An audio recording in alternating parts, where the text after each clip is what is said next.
Headphone ব্যবহার করুন আর ভিডিওটি না টেনে শেষ পর্যন্ত শুনুন।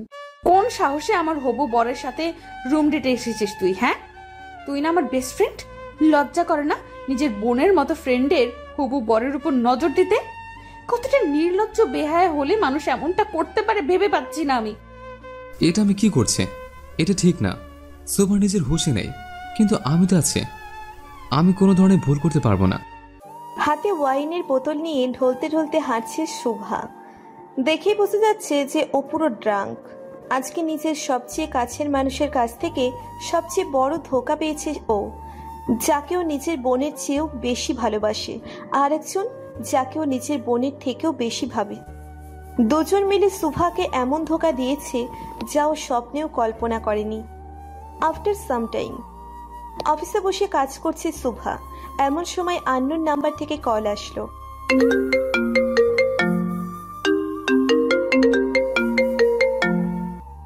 হ্যালো, মিস শোভা বলছেন? জি। অ্যাকচুয়ালি আমরা হোটেলে রেট লাগিয়েছিলাম, তখন সবার সাথে দুজনকে অ্যারেস্ট করেছি। তারা দাবি করছে যে তারা স্বামী স্ত্রী, কিন্তু আমাদের বিশ্বাস হচ্ছে না। কারণ যদি তারা স্বামী স্ত্রী হতো তাহলে এরকম নোংরা হোটেলে কেন আসবে? ছেলেটার ফোনে আপনার নাম্বারটা প্রথমে ছিল, তাই আপনাকে অনুরোধ করছি এসে তাদের পরিচয়টা আমাদের দিতে। কথাগুলো বলেই ইন্সপেক্টর কল কেটে দিল। শরীরে ঝিম ধরে যাচ্ছে শোভার, হাত পা সমানে কাঁপছে ওর।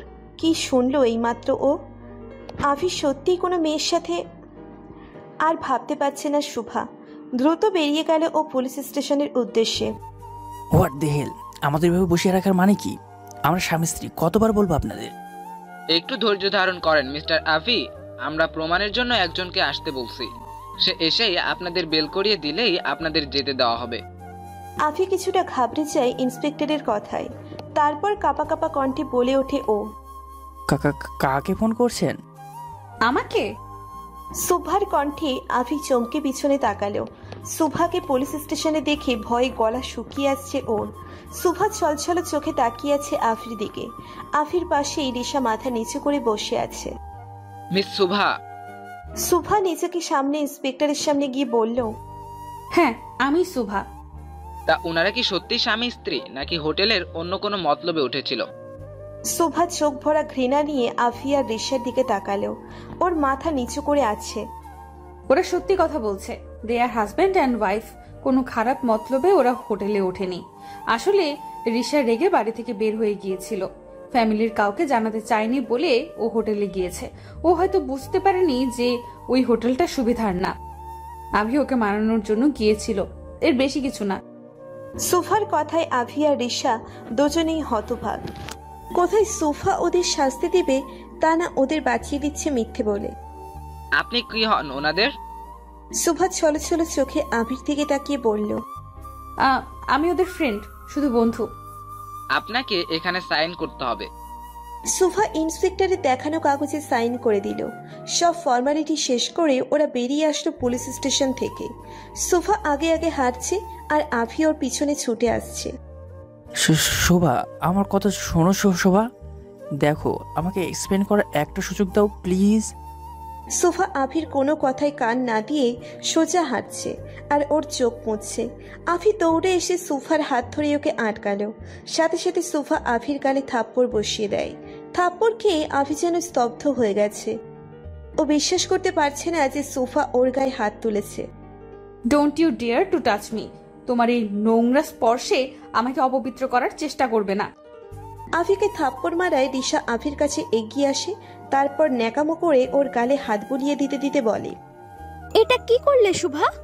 আভির গায়ে কোন সাহসে হাত তুললে তুমি? রিশার কথায় সুভার রাগ আরো বেড়ে যায়। সাথে সাথে রিশার হাত টেনে ওর গালেও চর বসিয়ে দেয় সুভা। কোন সাহসে আমার হবু বরের সাথে রুম ডেটে এসেছিস তুই? হ্যাঁ, তুই না আমার বেস্ট ফ্রেন্ড? লজ্জা করে না নিজের বোনের মতো ফ্রেন্ডের হবু বরের উপর নজর দিতে? কতটা নির্লজ্জ বেহায়া হলে মানুষ এমনটা করতে পারে ভেবে পাচ্ছি না আমি। তো তুমি আমার গায়ে হাত তুললে Shubha? How dare you! Risha সুভার গায়ে হাত তুলতে নিলেই আভি ওর হাত ধরে ঘুরিয়ে চর বসিয়ে দেয়। তোর সাহস তো কম না, সবার দিকে হাত বাড়াস তুই। মেরে এখানে পুঁতে রাখবো বলে দিলাম। আভি, ও তোমাকে থাপ্পড়? এটা আমাদের পার্সোনাল ইস্যু। তোর এখানে নাক গলাতে হবে না। তুই জাস্ট আমার একদিনে বেড পার্টনার, তাই নিজেকে এত বড় মনে করিস না। শুভ আমার হবুশ্রী, ওর দিকে হাত বাড়ানোর সাহস দেখাবি না এরপর থেকে। রিশা অবাক আফির কথায়। এতদিন চেষ্টা করেও কেন আফিকে সোফার থেকে ফেরাতে পারছে না বুঝতে পারছে না ও। আফি আবার সোফার দিকে এগিয়ে আসতেই সোফা হাত দিয়ে বাধা দিয়ে বলতে শুরু করে, প্লিজ আভি, আর না, তোমার আর কোনো নাটক সহ্য করতে পারবো না আমি। তুমি যেই ক্ষতটা আমাকে দিয়েছ সেটা মৃত্যুর আগ পর্যন্ত আমার সাথে থাকবে। তোমার এই মিথ্যা ভালোবাসা, এই ধোঁকা সহ্য করার ক্ষমতা আমার নেই। আমি চাইলে ফিরে যেতে পারতাম তোমাকে এখানে এই অবস্থায় ফেলে, কিন্তু যাইনি। ভেবো না যে তোমাকে ভালোবাসি বলে, একদম না। এখন থেকে আমার মনে শুধু তোমার জন্য ঘৃণা থাকবে, ভালোবাসা না। আমি এজন্য মিথ্যা বলেছি কারণ আমি চাই না যে তোমার কুকর্মের কথা আন্টি জানুক আর কষ্ট পাক। ওনার কথা ভেবে তোমাকে প্রোটেক্ট করেছি আমি। আমি কালকে আন্টিকে জানিয়ে দিব তোমার সাথে সম্পর্ক টিকিয়ে রাখা আমার পক্ষে সম্ভব না। তোমার মতো ক্যারেক্টারলেস মানুষের সাথে বিয়ে করা থেকে গলায় দড়ি দিয়ে মরে যাওয়া শ্রেয়। সোফা আর কাউকে কিছু বলার সুযোগ না দিয়ে কান্না করতে করতে চলে যায়। আভি অনুতপ্তভাবে তাকিয়ে আছে সোফার যাওয়ার পথে। ফাইনালি আমি যা চেয়েছি তা পেতে চলেছি। এখন আবির জীবন থেকে শুভা আউট আর রিশা ইন। চারিদিকে নিস্তব্ধতার মাঝে হেঁটে চলছে সোফা। হঠাৎ হোঁচট খেয়ে পড়ে গেল ও। ওয়াও, আমি তো আজকাল পথে পথে হোঁচট খাচ্ছি। নিজেকে সামলা শুভা, ছোট থেকে একাই পথ চলেছিস, বাকিটা পথও একাই চলতে হবে। No one is here for you. Sofa নিচের হিল জুতোগুলো খুলে হাতে তুলে নিল, তারপর ওয়াইনের বোতলে শেষ চুমুক দিয়ে উঠে দাঁড়ালো। ঢলতে ঢলতে হাঁটছে আর ওয়াইনের বোতলে চুমুক দিচ্ছে সোফা। হয়তো পেইন ভোলানোর জন্য এটাই সবচেয়ে কার্যকারী ঔষধ। হঠাৎ গাড়ির হর্ন শুনতে পেল ও। চোখে গাড়ির লাইটের আলো লাগছে ওর। চোখ টেনে বোঝার চেষ্টা করছে আসলে সামনে কি আসছে। গাড়ির ড্রাইভার জোরে জোরে হর্ন দিচ্ছে, তাও সোফা মাঝ রাস্তা থেকে সরে আসছে না। সোফার চোখে সব ঝাপসা ঝাপসা লাগছে। সামনে গাড়ি নাকি ট্রেন সেটা বোঝার ক্ষমতা হয়তো হারিয়ে ফেলেছে ও। গাড়িটি সোফার সাথে ধাক্কা লাগার আগেই থেমে যায়, তাও সোফা ব্যালেন্স না রাখতে পেরে নিচে পড়ে যায়। গাড়িতে বসে ল্যাপটপে অফিসের কাজ চেক করছিল রওশন রাইজাদা। হঠাৎ এভাবে ব্রেক করায় বিরক্ত হয়ে ও অয়ন রওশনের ম্যানেজার এতক্ষণ এই ড্রাইভ করছিল, জিজ্ঞেস করে, হোয়াট দ্য হেল, এইভাবে কেউ কার ব্রেক করে? এখনো ঠিকঠাক গাড়ি চালানো শিখতে পারলে না? বস, আমার দোষ না, সামনে কে যেন চলে এসেছিল তাই জোরে ব্রেক করতে হয়েছে। মানুষটি হয়তো আঘাত পেয়ে পড়ে গেছে। যাও গিয়ে দেখো মরে গেছে নাকি বেঁচে আছে। যত সব মূর্খের দল। জি বস। অয়ন দ্রুত নেমে সামনে যায়। সামনে একটি মেয়ে পড়ে আছে দেখে অবাক হয় ও। আপনি ঠিক আছেন? অয়ন গিয়ে সুভাকে সোজা করতেই চমকে যায়। এইটা তো সুভা ম্যাম। অয়ন দ্রুত উঠে রওশনের কাছে যায়, তারপর বলতে শুরু করে, বস, এই মেয়েটা ওই মেয়েটা। কি ওই মেয়েটা? রওশন কার থেকে বেরিয়ে সুভাকে দেখে অবাক হয়। সুভা? রওশন দ্রুত সোফার পাশে গেল। সোফার গা থেকে ওয়াইনের গন্ধ আসছে, আর পাশেই বোতল দেখে রওশন বুঝতে পারে যে সোফা ড্রাঙ্ক। হালকা জ্ঞান ফিরেছে সোফার। পিটপিট করে চোখ খুলে সামনে রওশনকে দেখছে, কিন্তু ভাবছে এটা আভি। ইউ চিটার, তুমি আবার আমার সামনে আসার সাহস কিভাবে করলে? সোফার ব্যবহারে রওশন অবাক হচ্ছে, কারণ ওকে সোফা চিটার বলছে। কি বলছো এগুলা? মাথা ঠিক আছে তোমার? আর তুমি এত রাতে একই অবস্থায় কেন সুভা? কি হাল করেছো নিজের? সোফাকে কোলে তুলে রওশন গাড়ির দিকে এগোয়। সোফা রওশনের বুকে কিল ঘুষি দিচ্ছে ইচ্ছে মতো। You cheated on me. You are a bloody cheater.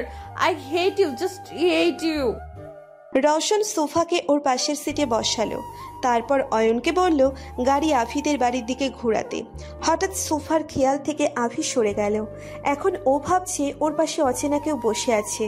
ওর কাছে লোকটিকে রওশনের মতো লাগছে, মাতাল হলে যা হয়। এই, আপনি কি মিস্টার অ্যারোগেন্ট? না না, আপনি উনি হতে যাবেন কেন? আপনি তো কত ভালো। রওশন বিরক্ত হয়ে সোফার দিকে তাকালো। আচ্ছা, আপনি ওই খারুস একরু রওশন রায়জাদাকে চেনেন? রওশন আবার শকড প্লাস রেগে সোফার দিকে তাকালো। মানুষটা কতটা রুড অ্যারোগেন্ট হতে পারে তাকে না দেখলে বুঝতামই না। 1 নাম্বার ডেভিল, তেমন বদের হাড্ডি, সারাদিন মুখটা বাংলার 5 বানিয়ে রাখে। বেটা বুড়ো হয়ে যাচ্ছে তাও বিয়ে করে না।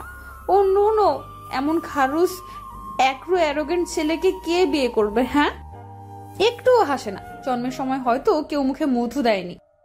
শোভা চুপ করো, আমার রাগ তুলো না, কারণ আমার রাগ সম্পর্কে তোমার কোনো ধারণা নেই। আরে আপনি রাখবেন কেন? কথায় কথায় রেগে যাওয়া তো খারুস রায়জাদার কাজ।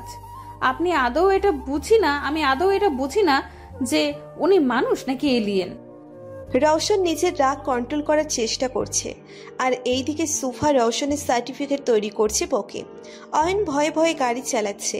ও জানে রওশনের রাগ সম্পর্কে, তাই ভয় হচ্ছে ওর সুফার জন্য। বেচারের কপালে কি আছে? সুফার বকবক সহ্য করতে না পেরে রওশন আচমকা সুফাকে টেনে ওর ঠোঁটে নিচের ঠোঁট বসিয়ে দেয়। সুফা আচমকা এমন হওয়ায় অপ্রস্তুত হয়ে পড়ে। সুফা সরে আসতে চাইলে রওশন ওর কোমর জড়িয়ে ওকে নিজের আরো কাছে আনে। রাগের বশে এমনটা করলেও হঠাৎ ঘোরের মাঝে হারিয়ে যাচ্ছে রওশন। সুফা রওশনের কলার খামচে ধরেছে চোখ বন্ধ করে। হঠাৎ মিররে পেছনের দৃশ্য দেখে চোখ বড় বড় হয়ে গেছে অয়নের। সাথে সাথে গাড়ি জোরে ব্রেক করলো ও। আচমকা ব্রেক হওয়ায় রওশন সুফাকে নিয়ে সামনে ঝুঁকে পড়ে। রওশন সুফাকে ছেড়ে রাগীভাবে অয়নকে বলল, গাড়ি চালানো কি ভুলে গেছে অয়ন? বস, অফিসারদের বাসার বাইরে পৌঁছে গেছি। বাড়ির দিকে একবার, সোফার দিকে একবার তাকিয়ে কিছু একটা ভেবে অয়নকে বলল, গাড়ি ঘুরে রাজহাতে ভিলায় প্যাক করো। অয়ন তাই করল। সোফা ঢলে পড়েছে রওশনের বুকে। রওশন সোফার দিকে গভীরভাবে তাকিয়ে ওকে নিজের বুকে জড়িয়ে নেয়। ছি বস, এটা কি করছে? সুভা ম্যামকে কিস করেছে, নিজের ভাইয়ের হবু স্ত্রীকে। অফিসার জানলে ভয়ঙ্কর যুদ্ধ শুরু হবে এদের মাঝে। গাড়ি থামলো রাইজাদা ভিলার সামনে। রওশন গাড়ি থেকে নেমে সোফাকে কোলে তুলে ভেতরে প্রবেশ করে। অয়নের তো বুক ধুকপুক করছে। পুরো বাড়ি খালি, শুধু সোফা আর রওশন ভিতরে। বস, সুভা ম্যামের সাথে উল্টাপাল্টা কিছু করবেন না তো? সুভা ম্যাম তো ড্রাঙ্ক, যদি কিছু। না, এসব কি ভাবছি আমি? আমাদের রওশন স্যার তো এরকম না। উনি আজও কোনো মেয়ের সাথে মিসবিহেভ করেনি। তার ওপর উনি তো মেয়েদের থেকে 100 হাত দূরে থাকেন। উনি এরকম কিছু করবেন না, আমার বিশ্বাস আছে। তাহলে উনি ম্যামকে নিয়ে নিজের বাড়িতে আসলেন কেন? উনি তো পারতেন ম্যামকে অফিসারদের বাড়ি দিয়ে আসতে। বাড়ি অবধি পৌঁছেও কেন ফিরে আসলেন? আর ভাবতে পারছি না। আমার এখানে মাথা ঘামিয়ে লাভ নেই। 2 ভাইয়েরটা 2 ভাই বুঝুক, আমি যাই। নিজের কনফিউশন নিয়েই অয়ন গাড়ি ব্যাক করে চলে যায়। রওশন সোফাকে নিচের রুমে নিয়ে এসে ওর বেডে শুইয়ে দেয়। সোফা বেঘরে ঘুমোচ্ছে। রওশন অনেকটা ঝুঁকে আছে সোফার দিকে। রওশনের নিঃশ্বাস সোফার মুখে পড়ছে। এতে সোফার কপালের চুলগুলো হালকা নড়ছে। আজ প্রথমবারের মতো সোফাকে এত কাছ থেকে দেখছে রওশন। সোফার গায়ের রং চাপা, কিন্তু চেহারায় অদ্ভুত মায়া ওর। ঠিক বাম গালে একটা কালো তিল আছে সোফার, তার উপর ঠোঁটেও তিল। এই তিলটার জন্যই রওশন তখন নিচের নিয়ন্ত্রণ হারিয়ে ফেলেছিল। যখন সোফা অবিরাম কথা বলছিল, ওর দিকেই তাকিয়েছিল রওশন অপলক। তখন নিজেকে নিয়ন্ত্রণে রাখতে পারেনি ও, তাই এমন ভুল করে ফেলেছে। ঘুমের মধ্যেই সোফা রওশনের কলার ধরে আছে। রওশন সোফার দিকে আরেকটু ঝুঁকে ওর গালের তিলটাই ঠোঁট ছোঁয়ালো। তারপর ঠোঁটের উপরের তিলটাই হালকা ঠোঁট ছোঁয়ালো। ঘোরের মধ্যে হারিয়ে যাচ্ছে রওশন। এমন লাগছে সোফা ওকে টানছে। রওশন সোফার আরেকটু কাছে যেতেই কোথাও থেকে একটা বাধা পড়ে ওর। এটা আমি কি করছে? এটা ঠিক না। সোফা নিজের হুঁশে নেই, কিন্তু আমি তো আছে। আমি কোনো ধরনের ভুল করতে পারবো না। রওশন সোফার থেকে সরে এসে ওর গায়ে ব্ল্যাঙ্কেট টেনে দেয়। রওশন ওর কাবার থেকে নিজের নাইট স্যুটটা বের করে ওয়াশরুমে ঢুকে পড়ে। রওশন রাইজাদা ফ্যামিলি বলতে কেউ নেই। এক কথায় বলতে গেলে ফ্যামিলি থেকেও নেই। আভি রওশনের ছোট আব্বুর ছেলে। 1 বছরের ছোট আভি রওশনের থেকে। ওদের মাঝে সম্পর্ক তেমন একটা ভালো না। আভির আব্বু রওশনকে শুধু নিজের টাকার চাহিদা পূরণের মেশিন ভাবে। সবার জন্য রওশন একজন discipline, strict, rude, arrogant person. সবাইকে শাসনে রাখে রওশন। ওর অফিস থেকে ধরে বাসার কাজের লোকেরাও রওশনকে ভয় পায়। মেয়েরা রওশন বলতে পাগল, কিন্তু রওশনের মেয়েদের প্রতি কোনো আসক্তি নেই। ওর যত আসক্তি সব সোফাকে ঘিরে। ফ্রেশ হয়ে এসে রওশন গিয়ে সোফায় বসে পড়ে। ওর চোখ স্থির হয়ে আছে সোফার দিকে। কেন যেন নিজের নজর সরাতে পারছে না ও সোফার উপর থেকে। সোফাকে দেখতে দেখতে কখন রওশন ঘুমের রাজ্যে হারিয়ে যায় ও বুঝতে পারছে না। ও বুঝতে পারে না। পরদিন সকালে ভোরের আলো চোখে পড়তেই ঘুম ভেঙে গেল সোফার। আরামোরা ভেঙে উঠে বসলে ও। মাথাটা এখনো ঝিম ধরে আছে। নিজের মাথা চেপে ধরে কতক্ষণ বসে থাকলো ও। হঠাৎ চোখ খুলে তাকাতেই চমকে ওঠে সোফা। এটা কোথায় ও? বিশাল রুম, আর পুরো রুম সাদা রং দিয়ে সাজানো। দেয়াল থেকে ধরে বেডশিটটাও সাদা। এটা কোথায় আমি? আর এখানে কেন? কার বাসা এটা? সোফা লাফ দিয়ে উঠে নিজের জামা কাপড় চেক করে না, সব ঠিক আছে। স্বস্তির নিঃশ্বাস নিল সোফা। সোফাকে বেডে বসে রাতের কথা মনে করার চেষ্টা করছে। হঠাৎ কিছু একটা শব্দে ও দরজার দিকে তাকালো। একজন ভদ্রমহিলা ট্রে ভর্তি খাবার নিয়ে রুমে আসছেন। গুড মর্নিং ম্যাডাম, আমি ন্যান্সি, এই বাড়ির কেয়ারটেকার। স্যার বলেছে আপনি উঠলে আপনাকে আগে লেবুর শরবত দিতে। নিন। স্যার? কোন স্যার? রওশন স্যার। রওশনের নাম শুনেই সোফার মাথায় যেন আকাশ ভেঙে পড়ল। রওশন? তার মানে এটা মিস্টার রওশনের বাড়ি, আর আমি এখানে সারা রাত ড্রাঙ্ক অবস্থায় ছিলাম। বাঘের গুহায় সারা রাত, তার উপর ড্রাঙ্ক অবস্থায়। Ma'am, juice. এটা খেলে আপনার সুস্থ অনুভব হবে। সোফা ন্যান্সির হাত থেকে গ্লাস নিয়ে ঢকঢক করে পুরো জুস খেয়ে নিল। Feeling better, thank you. আমি আসি এখন। স্যার বলেছে আপনাকে তার সাথে দেখা করতে। জি। সোফা দ্রুত বেরিয়ে গেল বাড়ি থেকে। মিস্টার রওশন রায়জার কেবিন কোন দিকে? আপনি মিস শুভা আহমেদ? জি। স্যার বলেছিলেন আপনি আসলে আপনাকে ওনার কেবিনে বসাতে। আসলে স্যার একটু জরুরি মিটিংয়ে আছেন, তাই আপনার একটু অপেক্ষা করতে হবে। সমস্যা নেই, চলুন আমার সাথে। রওশনের পিএ সোফাকে ওর কেবিনে নিয়ে আসে। এটা স্যারের কেবিন। সোফা জোরে জোরে কয়েকটা নিঃশ্বাস ছেড়ে কেবিনে প্রবেশ করলো। বিশাল কেবিন দেখেই বোঝা যাচ্ছে যে রওশন কতটা শৌখিন। সোফা ঘুরে ঘুরে দেখছে কেবিনটা। কেবিনে অ্যাডজাস্ট করা বেডরুম আছে, সাথে বারান্দাও। কেবিনে বেডরুম। সোফা টেবিলের সামনে হাঁটছে আর ফাইলগুলোকে ছুঁয়ে ছুঁয়ে দেখছে। হঠাৎ দরজা খোলার শব্দে চমকে যাওয়ায় দরজার দিকে ঘুরে দাঁড়ালো সোফা। রওশন একটা ফাইল দেখতে দেখতে কেবিনে প্রবেশ করছে। রওশনকে দেখে আরেক দফা ক্রাশ খেল সোফা।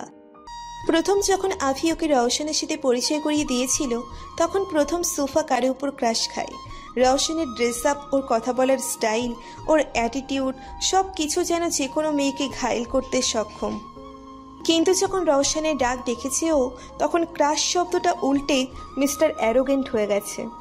আজও রওশনকে একদম আলাদা লাগছে। ব্ল্যাক শার্ট, চকলেট কালারের ব্লেজার, ব্ল্যাক প্যান্ট, হাতে চকলেট কালার বেল্টের ঘড়ি, তার উপর জিম করা বডি। রওশনের ঠোঁট একদম বিদেশিদের মতো গোলাপি। সবচেয়ে ডিফারেন্ট হলো রওশনের চুল, একদম সিল্কি, আর কপালে 4-5টা পড়েই থাকে। রওশনকে দেখতে একদম কোনো ফরেন হিরোদের মতো লাগে। মুখের সামনে তুড়ি বাজাতেই ঘোর লাগে সোফার। রওশন ওর সামনে চলে এসেছে। এতক্ষণ ঘোরের মধ্যে বোঝেইনি সোফা কখন রওশনের সামনে আসলো। লজ্জায় সোফার গাল লাল হয়ে গেছে। সাথে সাথে চোখ নামিয়ে নেয় Sofa. Are you okay Sofa? হ্যাঁ, আমি ঠিক আছি। রওশন গিয়ে ওর ডেস্কে বসলো আর সোফাকে ইশারা করলো অপোজিটে বসতে। সোফা মাথায় নিচু করে বসে পড়ল। না টেল মি, কালকে কি হয়েছিল? আভি এমন কি করেছে যে তুমি নেশার ঘোরেও ওকে সহ্য করতে পারছিলে না? আর কেন এবার তুমি এত রাতে ড্রাঙ্ক অবস্থায় রাস্তায় ছিলে? I want to know the truth. কিন্তু মনে থাকে যেন আমি মিথ্যাকে ঘৃণা করি, তাই আমাকে সবটা সত্য বলবে। সোফা ছলো ছলো চোখে রওশনের দিকে তাকালো। সোফার এই কান্না ভরা দৃষ্টি রওশনের বুকে গিয়ে বিঁধছে। এই দৃষ্টিতে কতটা পেইন আছে সেটা হয়তো রওশন অনুভব করতে পারছে। গতকাল ঘটে যাওয়া সব কাহিনী সোফা রওশনকে বলল। রওশন বাকরুদ্ধ হয়ে শুনেছে সোফার কথা। ওর আগে থেকেই জানা ছিল আভি কখনো শুধরাবে না। কলেজ লাইফ থেকেই আভি মেয়েদের প্রতি দুর্বল। ওর কতটা অ্যাফেয়ার ছিল তা হয়তো ওর নিজেরও মনে নেই। সোফার সাথে পরিচয় হবার পর আভির মধ্যে পরিবর্তন লক্ষ্য করেছিল রওশন। ও ও ভেবেছিল হয়তো আফি বদলে গেছে, কিন্তু এখন সোফার কথাগুলোতেই রওশনের ধারণা ভুল প্রমাণিত হলো। কুকুরের লেজ যেমন কখনো সোজা হয় না, তেমনি আফিও হয়তো কখনো শুধরাবে না। এখন শুভাকে কি বলে সান্ত্বনা দিবে তা বুঝতে পারছে না রওশন। শত হলেও ওর ভাই আভি, আভির ভুলের বোঝা একটু হলেও ওকে বইতে হবে। অনেক ভেবে রওশন সুফাকে বলতে শুরু করলো। দেখো সুভা, আমি সুফা রওশনকে থামিয়ে নিচে আবার বলতে শুরু করে। থাক রওশন, আপনাকে ওর সাফাইতে কিচ্ছু বলতে হবে না। ও আপনার ভাই হয়, তাই ওর ভুলটা হয়তো আপনার কাছে তত বড় কিছু নয়, কিন্তু আমার কাছে এটা ভুল না, অপরাধ। অভি ধোকা দিয়েছে আমাকে, তাই আভির সাথে আমার সম্পর্ক আমি শেষ করে দিয়েছি। হয়তো ও আপনার ভাই হয়, তাই আপনি ওর জন্য বলবেন, বাট সরি, ওর মতো ক্যারেক্টারলেস চিটার মানুষের সাথে আমি আমার জীবন জড়াতে চাই না। আমি এখানে আপনাকে শুধু এতটুকুই জানাতে এসেছিলাম। সুফা ওর আঙ্গুল থেকে এঙ্গেজমেন্ট রিং খুলে রওশনের সামনে রাখে। আন্টিকে এটা ফিরিয়ে দিয়েন, ওনার কাছ থেকে অনেক ভালোবাসা পেয়েছি। আমার মতো অনাথ মেয়েকে উনি নিজের মেয়ের মতো ভেবেছেন, এটাই আমার কাছে অনেক। কিন্তু হয়তো ওনার মতো মা আমার ভাগ্যে নেই। আমি আগে যেমন একা নিজের পথ চলেছি, বাকিটা জীবনও একা চলতে পারবো। সুফা চলে যেতে নিলেই রওশন দাঁড়িয়ে বলতে শুরু করে। তুমি ভুল ভাবছো সুভা। সুফা ঘুরে তাকালো রওশনের দিকে। আভি আমার ভাই বলে যে আমি ওর হয়ে কথা বলবো, তা সম্পূর্ণ ভুল। রওশন রয়জাদা কখনো অপরাধকে সায় দেয় না, আর না অপরাধীকে ক্ষমা করে। ও তোমার সাথে অন্যায় করেছে, আর সেটার শাস্তি হিসেবে তুমি যদি ওর সাথে সম্পর্ক শেষ করতে চাও, এতে আমার কোনো আপত্তি নেই। কিন্তু একটা কথা ভেবে নিও, দুনিয়াটা কিন্তু এত সহজ না। তোমার নিজেকে সামলাতে শিখতে হবে। Don't depend on others. Don't worry Roshan, আমি নিজেকে সামলাতে পারি। ছোটবেলা থেকেই একাই নিজের পথ চলেছি, বাকিটা পথও একা চলতে পারবো। সুফা চলে গেল। রওশন এখনো অপলক তাকিয়ে আছে সুফার যাওয়ার দিকে। সুফার ভেতরটা অবস্থা ও অনুভব করতে পারছে। যখন সুফা নিজেকে অনাথ বলেছিল, কথাটা বুকে গিয়ে লেগেছে রওশনের। অনাথ শব্দটা কতটা কষ্টের সেটা হয়তো রওশনের থেকে ভালো কেউ জানে না। রওশন উঠে জানালার সামনে গিয়ে দাঁড়ায়। থাই গ্লাসের বিপরীত ব্যস্ত শহরটা দেখছে ও। সবাই সবার মতো ব্যস্ত এই শহরে, কারো ব্যথা অনুভব করার সময় কারো নেই। এতটুকুতে ভেঙে পড়লে চলবে না সুভা, তোমাকে স্ট্রং হতে হবে, নিজেকে প্রমাণ করতে হবে দুনিয়ার সামনে। এই ব্যস্ত শহরে ভিড়ে নিজেকে টিকিয়ে রাখতে হবে। তুমি যত কমজোর হবে, আশেপাশের মানুষ তোমাকে ততই ডাবানোর চেষ্টা করবে। অনেক কষ্টে ঘুরে দাঁড়িয়েছে আমি, নিজেকে প্রতিষ্ঠিত করেছে শুধুমাত্র এই ব্যস্ত শহরে মানুষদের সাথে টিকে থাকার জন্য। তোমাকেও তাই করতে হবে। দুনিয়া ততটা সহজ না যেমনটা তুমি ভাবো। রওশনের চোখের কোণা দিয়ে পানি জমে আছে, কিন্তু রওশন সেটা গড়িয়ে পড়ার আগেই নিজের বৃদ্ধ আঙ্গুল দিয়ে মুছে ফেলে। সবার একটা অতীত থাকে, রওশনেরও আছে, সেটা খুব শীঘ্রই জানতে পারবেন। পার্কের একটা বেঞ্চে বসে আছে সুফা। ভাবছি ওর আগের জীবন আর এখনকার মধ্যে কতটা পরিবর্তন এসেছে। বুঝ হওয়ার পর থেকেই অনাথ আশ্রমকে নিজের ঘর ভেবেছে সুফা, আর সেখানকার মানুষদের নিজের পরিবার। লেখাপড়ায় ভালো হওয়ার সুবাদে সুফাকে স্কলারশিপ দেওয়া হয়। নিজের যোগ্যতা প্রমাণ করে প্রতিষ্ঠিত হয়েছে সুফা। অনেক পরিশ্রমে সুফা এখন নিজের একটা চাইল্ড এনজিও করে তুলেছে। সুফা একজন ফ্যাশন ডিজাইনার, তার পাশাপাশি এনজিও সামলাই ওর। 1 বছর আগে আফির সাথে একটা সোশ্যাল পার্টিতে দেখা হয়েছিল সুফার। অনেক কম সময়ে অনেক গভীর বন্ধুত্ব হয়ে যায় সুফা আর আভির। রিশা সুফার কলেজ লাইফের ফ্রেন্ড ছিল, সব সময় সুফার পাশে থেকেছে ও। আভি সুফাকে ওর মায়ের সাথে পরিচয় করিয়ে দেয়। আভির মা সুফাকে নিজের মেয়ের মতো ভালোবাসা দিয়েছে। এই ভালোবাসার প্রতি দুর্বল হয়ে পড়ে সুফা, কারণ মায়ের ভালোবাসা কেমন সেটা ও কখনো বোঝেনি। আশার মাঝে নিজের মাকে খোঁজার চেষ্টা করেছে সুফা। এর মধ্যে আভি সুফাকে প্রপোজ করে, সুফাও রাজি হয়ে যায়। একমাত্র কারণ ছিল আশা। ও আভির প্রতি নিজের ভালো লাগাকে ভালোবাসার নাম দিয়ে দেয়। আভি আর আশার প্রতি অনেক দুর্বল হয়ে পড়ে সুফা, কারণ পরিবারের অর্থ কি সেটা এদের কাছ থেকেই জেনেছে ও। কিন্তু হঠাৎ করেই সব স্বপ্ন ভেঙে তছনছ হয়ে গেল ওর। যাদের এত বিশ্বাস করেছে, শেষে ওরাই ওকে সবচেয়ে বড় ধোঁকা দিল। নিজেদের প্রতি তাচ্ছিল্যের হাসি আসছে সুভার। কত সহজেও মানুষকে বিশ্বাস করে নেয়, আর সে মানুষ ওকে ধোঁকা দিয়ে বুঝিয়ে দেয় সুফা কতটা বোকা। আর না, আর কারো প্রতি দুর্বল হব না আমি, আর না কাউকে বিশ্বাস করব। বিশ্বাসের মর্যাদা দিতে জানে না কেউ। আমাদের চারপাশে শুধু ধোঁকা বিরাজমান। শুভা নিজের চোখের পানি মুছে নিজেকে নর্মাল করে নেয়, তারপর বলে, আমার জীবন থেকে আভি রিশা নামের অধ্যায় শেষ হয়ে গেছে। ওদের আর কোনো স্থান নেই আমার জীবনে। I hate you, I just hate you Avi. আভির কল আসছে শুভার ফোনে। কাল থেকে অসংখ্য কল আর মেসেজ এসেছে আভির। শুভা কোনোটার উত্তর দেয়নি। আবার কল আসতেই শুভা কল কেটে ফোন সুইচ অফ করে রেখে দেয়। এখন থেকে কোনো পিছুটান নেই। আমি আমার লাইফ নিজের মতো করে গুছিয়ে নিব। আমার লাইফে আভি নামক কারো অস্তিত্বের স্থান হবে না। পরদিন প্রতিদিনের মতো অফিসের জন্য রেডি হচ্ছে শুভা। হোয়াইট জিন্স আর হোয়াইট টপস পরে উঁচু করে ঝুঁটি বেঁধে নিয়েছে, হালকা মেকআপ আর শুজ, ব্যাস রেডি অফিসের জন্য। শুভা এমন বিহেভ করছে যেন কিছুই হয়নি।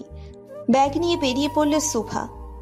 বাইরে আসতেই ওর চোখ গেল সাদা রঙের গাড়িটার দিকে। আভি দাঁড়িয়ে আছে গাড়ির সাথে হেলান দিয়ে, হয়তো শুভার অপেক্ষায় করছিল। শুভা আভিকে দেখেও না দেখার ভান করে ওর গাড়ির দিকে গেল। আভি শুভাকে দেখা মাত্রই দৌড়ে যায়, কিন্তু ততক্ষণে শুভার গাড়ি অনেক এগিয়ে চলে গেছে। আভি অনেক ডাক দিয়েছিল শুভাকে, কিন্তু শুভা পেছনে ফেরেনি। এটা তুমি ঠিক করছো না শুভা। আমি আভির আইজাদা, আমার পিছনে হাজারো মেয়ে ঘুরে, অথচ তুমি আমাকে দেখেও না দেখার ভান করে চলে গেলে। আমাকে অ্যাভয়েড করার পরিণাম অনেক খারাপ হবে। পরদিন অফিসে শুভা অফিসে ঢুকতেই ওর সামনে রিশা চলে আসে। রিশা আর শুভা একই অফিসে কাজ করে। শুভা রিশাকে দেখেও না দেখার ভান করে, নিজের কেবিনে চলে যায়। কেবিনে বসে কাজ করছে শুভা। এমন সময় ওর ল্যান্ড ফোনে কল আসে। হ্যালো, ইয়েস স্যার, আমি এক্ষুনি আসছি। শুভার বস কল করেছিল, ওকে কেবিনে ডেকে পাঠিয়েছেন উনি। May I come in sir? হ্যাঁ, ভিতরে আসুন। স্যার ডেকেছেন? জি মিস শুভা, আসলে কালকে একটা প্রদর্শনীও থ্রো করা হয়েছে ফ্যাশন ডিজাইনারদের জন্য। আপনাদের নিজস্ব ডিজাইন করা জুয়েলারি আর ড্রেস প্রদর্শন করার সুযোগ দেওয়া হবে সেখানে। এটা আপনাদের জন্য গোল্ডেন চান্স নিজেদের ক্যারিয়ার গড়ার। আমাদের অফিস থেকে দুজন সিলেক্ট করা হয়, তার মধ্যে আপনি একজন। Really sir? কিন্তু আরেকজন কে? রিশা। রিশার নাম শুনেই শুভার মুখ ফ্যাকাশে হয়ে যায়। আশা করব আপনারা ভালো পারফরমেন্স দিতে পারবেন। I will try my best. Shubha বেরিয়ে এলো বসের কেবিন থেকে। পার্টিসিপেট করবে, তার মানে কালকে রিশার মুখোমুখি হতে হবে ওকে। এটা আমার ক্যারিয়ারের জন্য অনেক গুরুত্বপূর্ণ। আমাকে যেভাবেই হোক জিততে হবেই। মনোযোগ সহকারে কাজ করছে শুভা প্রদর্শনী ফাংশনের জন্য। কাজ করতে করতে কখন অফিস টাইম শেষ হয়ে যায় বুঝতে পারে না শুভা। হঠাৎ ঘড়ির দিকে চোখ যেতেই দেখে 8টা বেজে গেছে। সবাই হয়তো চলে গেছে এতক্ষণে। শুভা সব গুছিয়ে রেডি করে বেরিয়ে পড়ল অফিস থেকে। বাইরে আসতেই আভিকে গাড়ির সামনে দেখতে পেল শুভা। হয়তো ওর জন্যই অপেক্ষা করছিল এতক্ষণ। সোফা আভিকে অ্যাভয়েড করে চলে যেতে নিলেই আভি এসে সোফার হাত ধরে আটকায়। সমস্যা কি তোমার? হ্যাঁ, কালকে থেকে এত ফোন এত মেসেজ দিচ্ছি, কোনোটার রিপ্লাই করোনি। আর আজ সকালে আমাকে এমনভাবে ইগনোর করলে যেন আমি তোমার চোখেই পড়িনি। আভি সোফার হাত খুব জোরে ধরেছে, এতে সোফা ব্যথায় হাত ছুটাছুটি করছে। ওর চোখে পানি চলে এসেছে ব্যথায়। আমার হাত ছাড়ো আভি, লাগছে আমার। আভি সোফার হাত আরো শক্ত করে ধরে, ওকে নিজের কাছে টেনে এনে বলে, লাগো, আমারই গতি লেগেছিল যখন তুমি আমাকে অ্যাভয়েড করেছিলে। আমি তোমার সাথে কোনো সম্পর্ক রাখতে চাই না, ঘৃণা করে তোমাকে, বুঝলে? I hate you. Don't you dare Shobha, সম্পর্ক ভাঙার নাম মুখেও আনবে না। তোমায় বিয়ে করতেই হবে, তাও আমাকে। তোমার পাবার জন্য অনেক কাঠখড় পুড়িয়েছি আমি। মাঝরাস্তায় তুমি আমাকে রেখে যেতে পারবে না। শোভা এবার এক ঝটকায় নিজের হাত ছাড়িয়ে দূরে সরে বলতে শুরু করে, তোমার মতো ক্যারেক্টারলেস চিটার মানুষের সাথে আমি কখনো নিজের জীবন জড়াবো না আভি। স্বপ্ন দেখা বাদ দাও। তোমার এই রূপ যদি আগে আমার সামনে আসতো তাহলে কাহিনী এত দূর এগোতো না। আরো আগে তোমার থেকে আলাদা হয়ে যেতাম আমি। সোফার কথায় আভির রাগ উঠে যায়। আরো সোফার সামনে গিয়ে পেছনে দিয়ে ওর চুলের মুঠো ধরে বলতে শুরু করে, ভুলেও আমার থেকে দূরে যাওয়ার চেষ্টা করবে না শোভা, না হলে আমার ভয়ঙ্কর রূপ দেখতে বাধ্য হবে। তোমার উপর শুধু আমার অধিকার আছে, অনলি মাই। আমি যেমনই হই তোমাকে আমার হয়েই থাকতে হবে। সুভা আভিকে ধাক্কা দিয়ে ওর গালে চড় বসিয়ে দেয়, তারপর চিল্লিয়ে বলে, কখনো না। তোমার মতো মানুষের সাথে জীবন চালানোর থেকে ভালো আমি মরে গেলে খুশি হব। তোমার চেহারাও আমার কাছে ঘৃণিত। সোফা কান্না করতে করতে আভির সামনে থেকে দৌড়ে চলে গেল। আভির রাগ মাথায় চড়ে বসেছে সোফার থাপ্পড়ে। আভি নিজের রাগ কন্ট্রোল করতে না পেরে গাড়ির গ্লাসে জোরে ঘুষি মারে। গাড়ির গ্লাস তেমন কিছু না হলেও ওর হাত আঙ্গুলের সাইড দিয়ে ফেটে যায় আর রক্ত বের হতে শুরু করে। আভির উপর রাগ দেখিয়ে গাড়ি না নিয়েই সোফা বেরিয়ে আসে। মাঝ রাস্তা দিয়ে কান্না করতে করতে হাঁটছে সোফা। আভির কথাগুলো অনেক কষ্ট দিয়েছে ওকে। হঠাৎ সোফার সামনে একটা গাড়ি আসতেই কেউ সোফার হাত টেনে সরিয়ে দেয়। সোফার সামনে তাকিয়ে দেখে রওশন দাঁড়িয়ে আছে। Are you mad? এইভাবে মাঝ রাস্তা দিয়ে কেউ হাঁটে শোভা? আমি সময় মতো না আসলে কি হতো, কোনো আইডিয়া আছে তোমার? সোফা রওশনকে দেখে নিজের কান্নার বেগ থামাতে পারে না, ফুপিয়ে কেঁদে ওঠে ও। রওশন সোফার কান্নার কারণ বুঝতে পারছে না। হঠাৎ রওশনের চোখ যায় সোফার হাতে। ল্যাম্পপোস্টের লাইটের আলোতে 4 আঙ্গুলের ছাপ স্পষ্ট বোঝা যাচ্ছে। রওশনের আর বুঝতে বাকি রইল না কি হয়েছে সোফার। রওশন সোফার গালে আলতো করে হাত রেখে ওকে শান্ত করার চেষ্টা করতে করতে বলে, শোভা দেখো, প্লিজ স্টপ ক্রাইং, সব ঠিক আছে, দেখো। সোফা আচমকা কান্নার বেগ বাড়িয়ে রওশনকে জড়িয়ে ধরল। রওশনের বুকে মাথা রেখে ফুপিয়ে ফুপিয়ে কাঁদছে সোফা। রওশন সোফার মাথায় হাত বুলিয়ে দিচ্ছে আর এক হাত ওর পিঠে রেখেছে। রওশনের হাত মুষ্টিবদ্ধ, হয়তো রাগ কমানোর চেষ্টা করছে। চোখে রাগে লাল হয়ে আছে। এটা তুই ঠিক করলি না অভি। রওশন সোফাকে নিজের গাড়ি করে ওর বাড়িতে পৌঁছে দেয়। তারপর গাড়ি ব্যাক করে চলে যায় নিজের গন্তব্যে। আফি নিজেদের বাড়ির পার্কিংয়ে নিজের গাড়ি পার্ক করছে। গাড়ি পার্ক করে আফি পার্কিং হল থেকে বের হতে নিলেই কেউ ওর মুখ কালো কাপড় দিয়ে ঢেকে দেয়। আফি কিছু বুঝে ওঠার আগেই আগন্তুকটি ওকে গাড়ির সাথে ধাক্কা দিয়ে ওর হাত বেঁধে ফেলে কিছু দিয়ে। আফি ছোটাছুটি করছে, আচমকা আগন্তুকটি ওর মুখ বরাবর কয়েকটা পাঁচ মারে। আফির নাক দিয়ে রক্ত বের হতে শুরু করেছে। ও চিৎকারও করতে পারছে না আর না কাউকে ডাকতে পারছে। আগন্তুকটি আফিকে ধাক্কা দিয়ে ওর শার্টের কলার ধরে গাড়ির ডিকির সাথে কয়েকটা বাড়ি দেয়। আফি ছিটকে পড়ে যায় ফ্লোরে। ব্যথায় কাতরাচ্ছে আফি। আগন্তুকটি ওর পাশে হাঁটু কেড়ে বসে। তারপর নিজের প্যান্টের পকেট থেকে একটা আংটি বের করে আফির শার্টের পকেটে ঢুকিয়ে দেয়। আফি হাত ছুটছে বাঁধন খোলার জন্য। আগন্তুকটি দাঁড়িয়ে আফিকে ডিঙিয়ে চলে যায়। ওয়াচম্যান পার্কিং ক্রস করে যাওয়ার সময় আফিকে এই অবস্থায় দেখে ছুটে আসে। তারপর আফির হাতের বাঁধন খুলে দিতে দিতে বলে, স্যার আপনি ঠিক আছেন? আপনার এই অবস্থা কি করে হলো? আফির হাতের বাঁধন খুলতেই ও এক ঝটকায় নিজের মুখের কাপড়টি সরিয়ে ফেলে দেয়। আফির নাক থেকে রক্ত বের হচ্ছে, ঠোঁট আর কপাল ফেটে রক্ত পড়ছে। কে ছিল এখানে আর কার এত বড় সাহস আভি রায়জাতের উপর হামলা করার? আমি দেখিনি স্যার, আমি এইমাত্র আসলাম আর আপনাকে এই অবস্থায়। আফি নিচের ঠোঁটের কোণায় আঙ্গুল দিয়ে রক্ত মুছতে মুছতে বলে, কে হতে পারে এটা যে আমার বাড়িতে ঢুকে আমার উপর হামলা করে চলে যায়? হঠাৎ আফির খেয়াল হলো লোকটি ওর পকেটে কিছু রেখে গিয়েছে। আফি চট জলদি নিচের পকেট থেকে রিংটি বের করে। রিংটি বের করেই আফি চমকে যায়, কারণ এটি সুভার রিং, যেটা ও এঙ্গেজমেন্টের দিন সুভাকে পরিয়েছিল। আফি রিংটা মুঠো করে হিংস্র চোখে বলে, তো এটা তোমার কাজ শোভা? আমাকে আমার বাড়িতেই গুন্ডা দিয়ে পিটিয়ে প্রতিশোধ নিলে? তোমাকে তো আমি মাসুদ ভাবতাম, কিন্তু তুমি তো। ইট ইস ওকে বেবি, খেলা তো সবে শুরু। আমার প্রতিঘাতের জন্য প্রস্তুত থেকো। নিজের বেডে বসে হাতে ফার্স্ট এইড করছে রওশন। আভিকে মারা আগন্তুকটি রওশনই ছিল। সুভাকে কষ্ট দেওয়ার যোগ্য শাস্তি দিয়েছে ও আভিকে। আভিকে মারার সময় ডান হাতে আঘাত পেয়েছে ও। হাতের আঙ্গুলের দিক দিয়ে ফেটে রক্ত বের হচ্ছে, সেখানে মলম লাগিয়ে স্কিন করে নেয় রওশন। রওশন বারান্দায় চলে যায়। তারপর রেলিংয়ে হাত রেখে আকাশের দিকে তাকিয়ে বলতে শুরু করে, রওশন কখনো কারো অপরাধ ক্ষমা করে না, সে যেই হোক। ভুল করলে সেটা যোগ্য শাস্তি রওশন দিতে জানে। তোর সবচেয়ে বড় ভুল হলো তুই সুভাকে কষ্ট দিয়েছিস। সুভার চোখের পানি আমার বুকের বাপাসের ব্যথা তীব্র করে দেয়। ওর কষ্ট সহ্য হয় না আমার, কিন্তু বারবার তুই ওর কষ্টের কারণ হয়ে দাঁড়াস। ভেবেছিলাম সুভা তোর সাথে সুখী থাকবে, তাই ওকে তোর কাছে সঁপে দিয়েছিলাম, কিন্তু না, আমি ভুল ছিলাম। তুই ওর যোগ্যও না। আমি সবসময় সুভার পাশে ছিলাম, আছি, আর থাকবো ছায়া হয়ে। আমার ভালোবাসা আমার মাঝে থাকবে। This is the edition of my love. ওর ভালোর জন্য নিজেকে সবসময় ওর থেকে আড়াল করে রেখেছে। ওর আড়ালে ওর সব স্বপ্ন পূরণ করেছে। ওকে সব কষ্ট আর বিপদ থেকে রক্ষা করেছে। ভবিষ্যতেও এটাই করব। ওর কোনো ক্ষতি হতে দিব না আমি। আগে ভাবতাম তোর সাথে ওর খুশি জড়িয়ে আছে, তাই তোদের মাঝে আসার চেষ্টা করিনি। কিন্তু এখন তুই ওর জন্য সবচেয়ে বড় বিপদ, তাই তোর আর সুভার মাঝে আমি দেয়াল হয়ে দাঁড়িয়ে থাকবো। রওশন শক্ত করে রেলিংটা ধরে, এতে ওর হাত থেকে আবারও রক্ত ঝরতে শুরু করে। কিন্তু এতে রওশনের কোনো ভ্রুক্ষেপ নেই। ও নিজের মতো করেই আকাশের দিকে তাকিয়ে আছে। পরদিন সকালে সোফা নিজের সব প্রেজেন্টেশন গুছিয়ে নেয়। আজ অনেক বড় দিন ওর জন্য।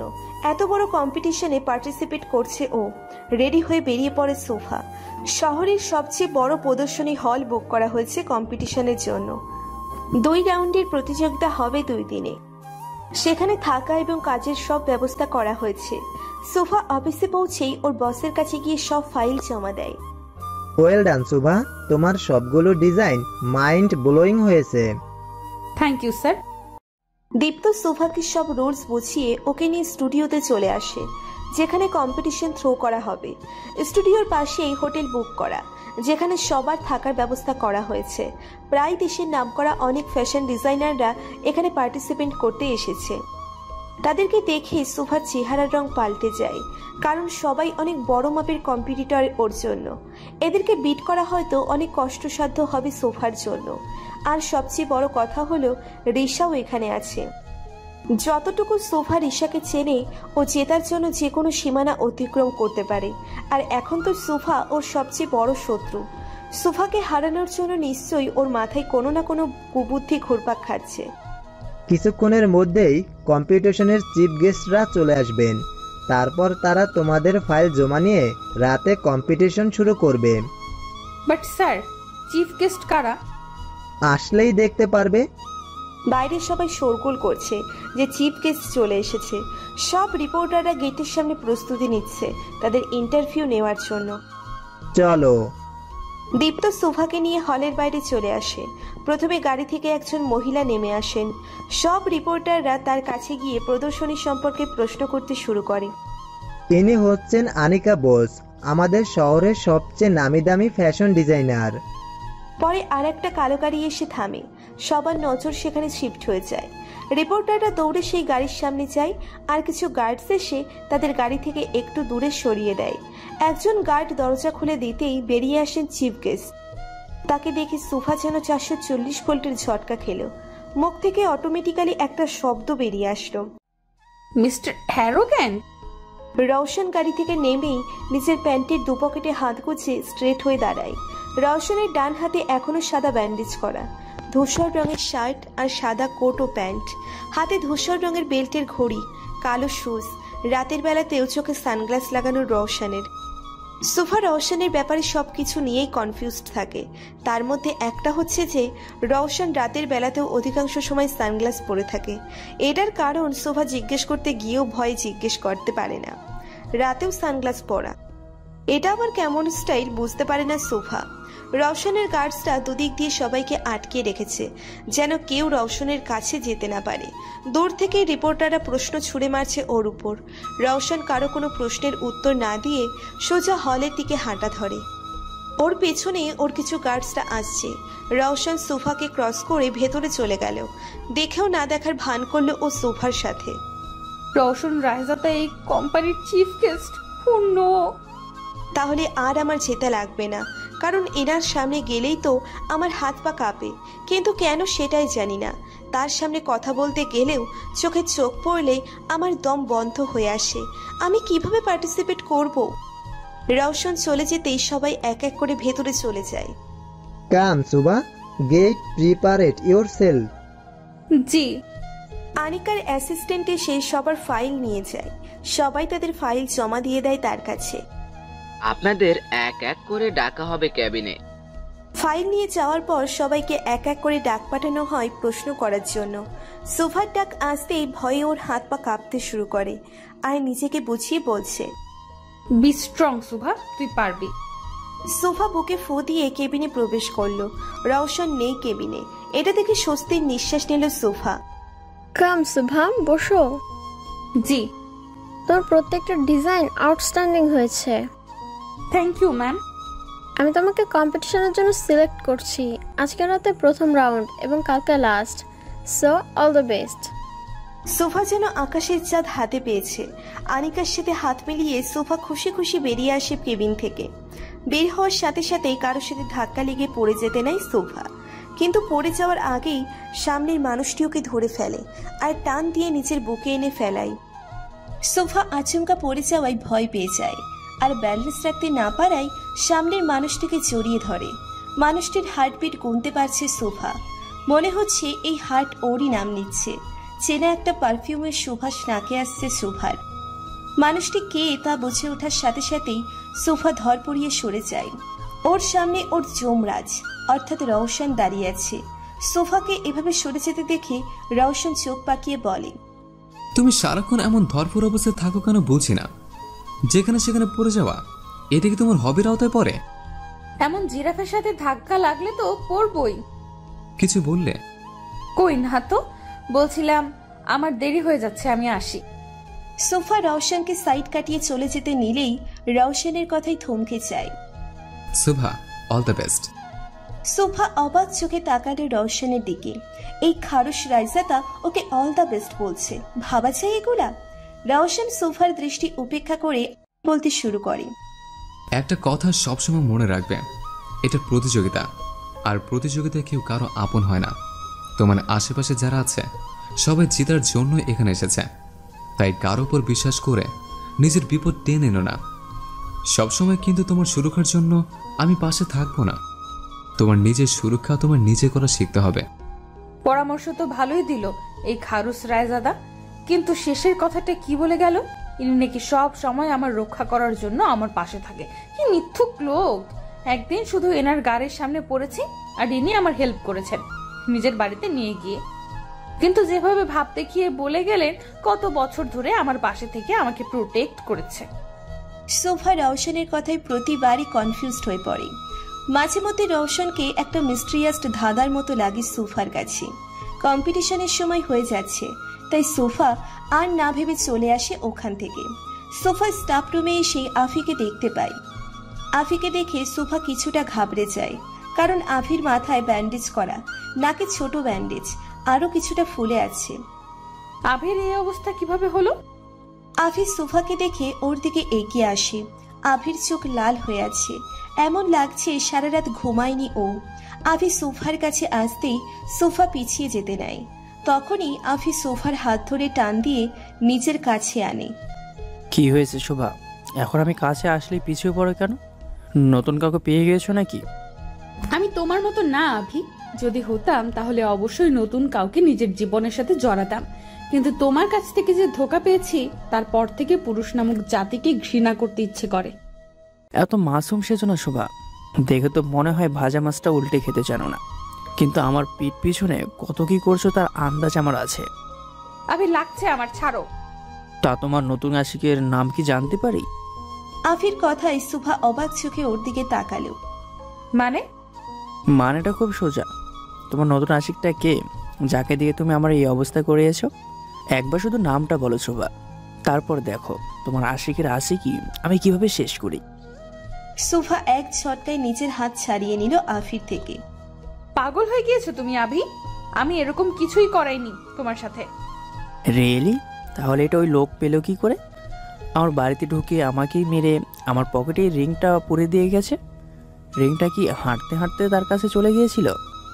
এটা তো ও রওশনকে দিয়েছিল, তাহলে কি রওশন আফিকে মেরেছে? আর রওশন এমন কেনই বা করবে? আফি তো ওর ভাই হয়। এই মুহূর্তে আফিকে মিথ্যে বলতে হবে, না হলে ও রওশনের কোনো না কোনো ক্ষতি করে বসবে। ওদের দুজনের সমস্যায়ও ও রওশনকে জড়াতে চায় না। এই রিংটা আমি কাউকে দেইনি, তোমার সাথে ঝগড়া হওয়ায় আমি তখন রেগে এটা রাস্তায় ফেলে দিয়েছিলাম।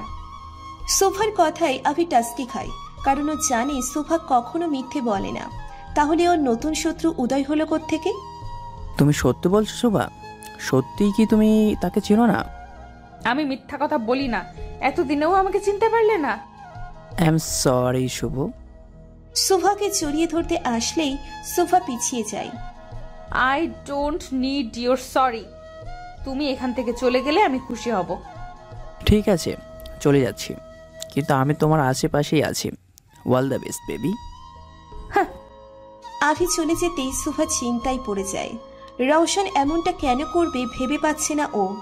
যেভাবেই হোক রওশনের সাথে দেখা করে ওর সব প্রশ্নের উত্তর নিতে হবে। আফটার সাম টাইম সোফা আর বাকি সব কম্পিটিটররা হলে বসে আছে। সবাই নিজেদের প্রেজেন্টেশন নিয়ে ব্যস্ত। অপর সাইডেই রিশা বসেছে। সোফার পাশে একটা ছেলে বসেছে।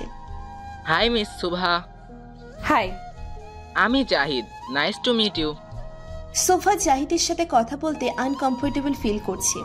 আসলে জাহিদ একটু বেশি চিপকু টাইপের, আর ওর দৃষ্টিও সোফার কাছে কেমন যেন লাগছে। রওশন আর আনিকা আসতেই প্রেজেন্টেশন শুরু হয়। সবার প্রেজেন্টেশন সুন্দর হয়েছে, কিন্তু রওশন কারোটা দেখছে না। ও নিজের ফোন নিয়ে ব্যস্ত। সোফার প্রেজেন্টেশনের ফাইল আনিকা ধরতেই রওশন ওর থেকে ফাইলটা নিয়ে নিজেই চেক করে। সব ফাইল চেক করা শেষে রওশন আনিকাকে কিছু বলে বেরিয়ে যায় হল থেকে। আনিকা এতগুলো কম্পিটিটর থেকে শুধু 5 জন সিলেক্ট করে, তার মধ্যে সুফা, জাহিদ আর রিশাও আছে। কালকে ফাইনাল রাউন্ড করা হবে, তাই সবাইকে হলের সামনে বুকিং করা হোটেলে থাকার ব্যবস্থা করে দেওয়া হয়েছে। সোফা নিজের সব প্রয়োজনীয় জিনিসপত্র গুছিয়ে হোটেলে চলে যায়। আভিও সেম হোটেলে রুম বুক করেছে, যেন সোফার উপর নজর রাখতে পারে। আভি সোফার সাথে কথা বলার চেষ্টা করলেও সোফা ওকে অ্যাভয়েড করে। সোফার রুম 3rd ফ্লোরে 125 নম্বরে। সোফা নিজের রুমে এসে ফ্রেশ হতে চলে যায়। কিছুক্ষণ বাদে সোফা ওয়াশরুম থেকে চুল মুছতে মুছতে বেরিয়ে আসে। হঠাৎ দরজায় কেউ নক করায় সোফা গিয়ে ডোর খুলে দেয়। জাহিদ দাঁড়িয়ে আছে রুমের বাইরে। জাহিদ, আপনি? কেন, আসতে পারি না? জাহিদের দৃষ্টি সোফার কাছে ভালো লাগছে না, কিছু একটা ঘাপলা মনে হচ্ছে। না মানে এই সময় কোনো প্রয়োজন ছিল? জাহিদ সোফাকে সাইড করে ওর রুমে ঢুকতে ঢুকতে বলে, প্রয়োজন তো ছিল। এভাবে জাহিদ রুমে ঢুকে পড়ায় কিছুটা অবাক হয় সোফা। তাও ভদ্রতার খাতিরে ও কিচ্ছু বলল না। কি প্রয়োজন? তোমাকে। জি? আমি ঘুরিয়ে ফিরিয়ে কথা বলতে পছন্দ করি না, তাই ক্লিয়ারলি বলছি। প্রথম দেখাতেই তোমাকে আমার ভালো লেগেছে, তাই আমার তোমাকে চাই। এখন তুমি নিজের ইচ্ছায় রাজি হবে নাকি সেটা টোটালি তোমার উপর ডিপেন্ড করে।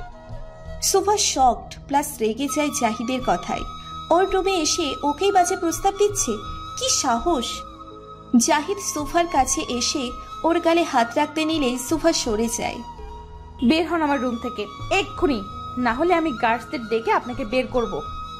জাহিদ সোফার হাত ধরে ওকে হ্যাচকা টান দিয়ে নিজের কাছে নিয়ে আসলো, তারপর বলল, স্টপ ইট সুভা, এত ড্রামা করার কিছুই নেই, কেউ কিছু জানতে পারবে না, প্রমিস। সোফা জাহিদকে ধাক্কা দিয়ে সরিয়ে ওর গালে চর বসিয়ে দেয়, তারপর বলে, আপনার মতো বাজে মন মানসিকতা আমার না জাহিদ। নিজের এই ফালতু অফার নিয়ে বের হন এক্ষুনি, জাস্ট গো। সোফার হাতে চর খেয়ে জাহিদের মাথায় রক্ত গরম হয়ে যায়।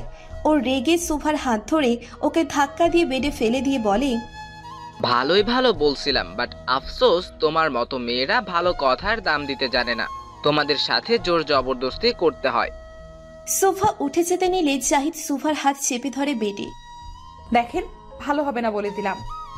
সোফার ধাক্কায় জাহিদ তিল পরিমাণ নড়ছে না, বরং ওর হাত আরো জোরে চেপে ধরছে। জাহিদ সোফার দিকে আরেকটু এগিয়ে যেতে নিলেই বাধা অনুভব করে। হঠাৎ কেউ পেছন দিয়ে ওর কলার চেপে ওকে ধাক্কা দিয়ে ফ্লোরে ফেলে দেয়। জাহিদ সরে যেতেই সোফা এক ঝটকায় উঠে পড়ল। সামনের মানুষটিকে দেখে সোফার রিয়াকশন বদলে যায়। রওশন অগ্নি দৃষ্টিতে তাকিয়ে আছে জাহিদের দিকে, চোখ দুটো দিয়ে যেন লাফা বের হবে, এমন ভয়ঙ্কর লাল হয়ে আছে রওশনের চোখ। রাগে ঘাড়ের রগও ফুলে গেছে, আর হাত মুষ্টিবদ্ধ করে রেখেছে যেন রাগ সংবরণ করতে পারে। রওশনকে দেখতে এতটা ভয়ঙ্কর লাগছে যে সোফার গলা শুকিয়ে যাচ্ছে ভয়ে। এমন লাগছে জাহিদকে যেন কাঁচা চিবিয়ে খাবে রওশন। স্যার আপনি? কেন, নিজের একান্ত মুহূর্তে আমাকে এখানে আশা করনি? না স্যার, আসলে।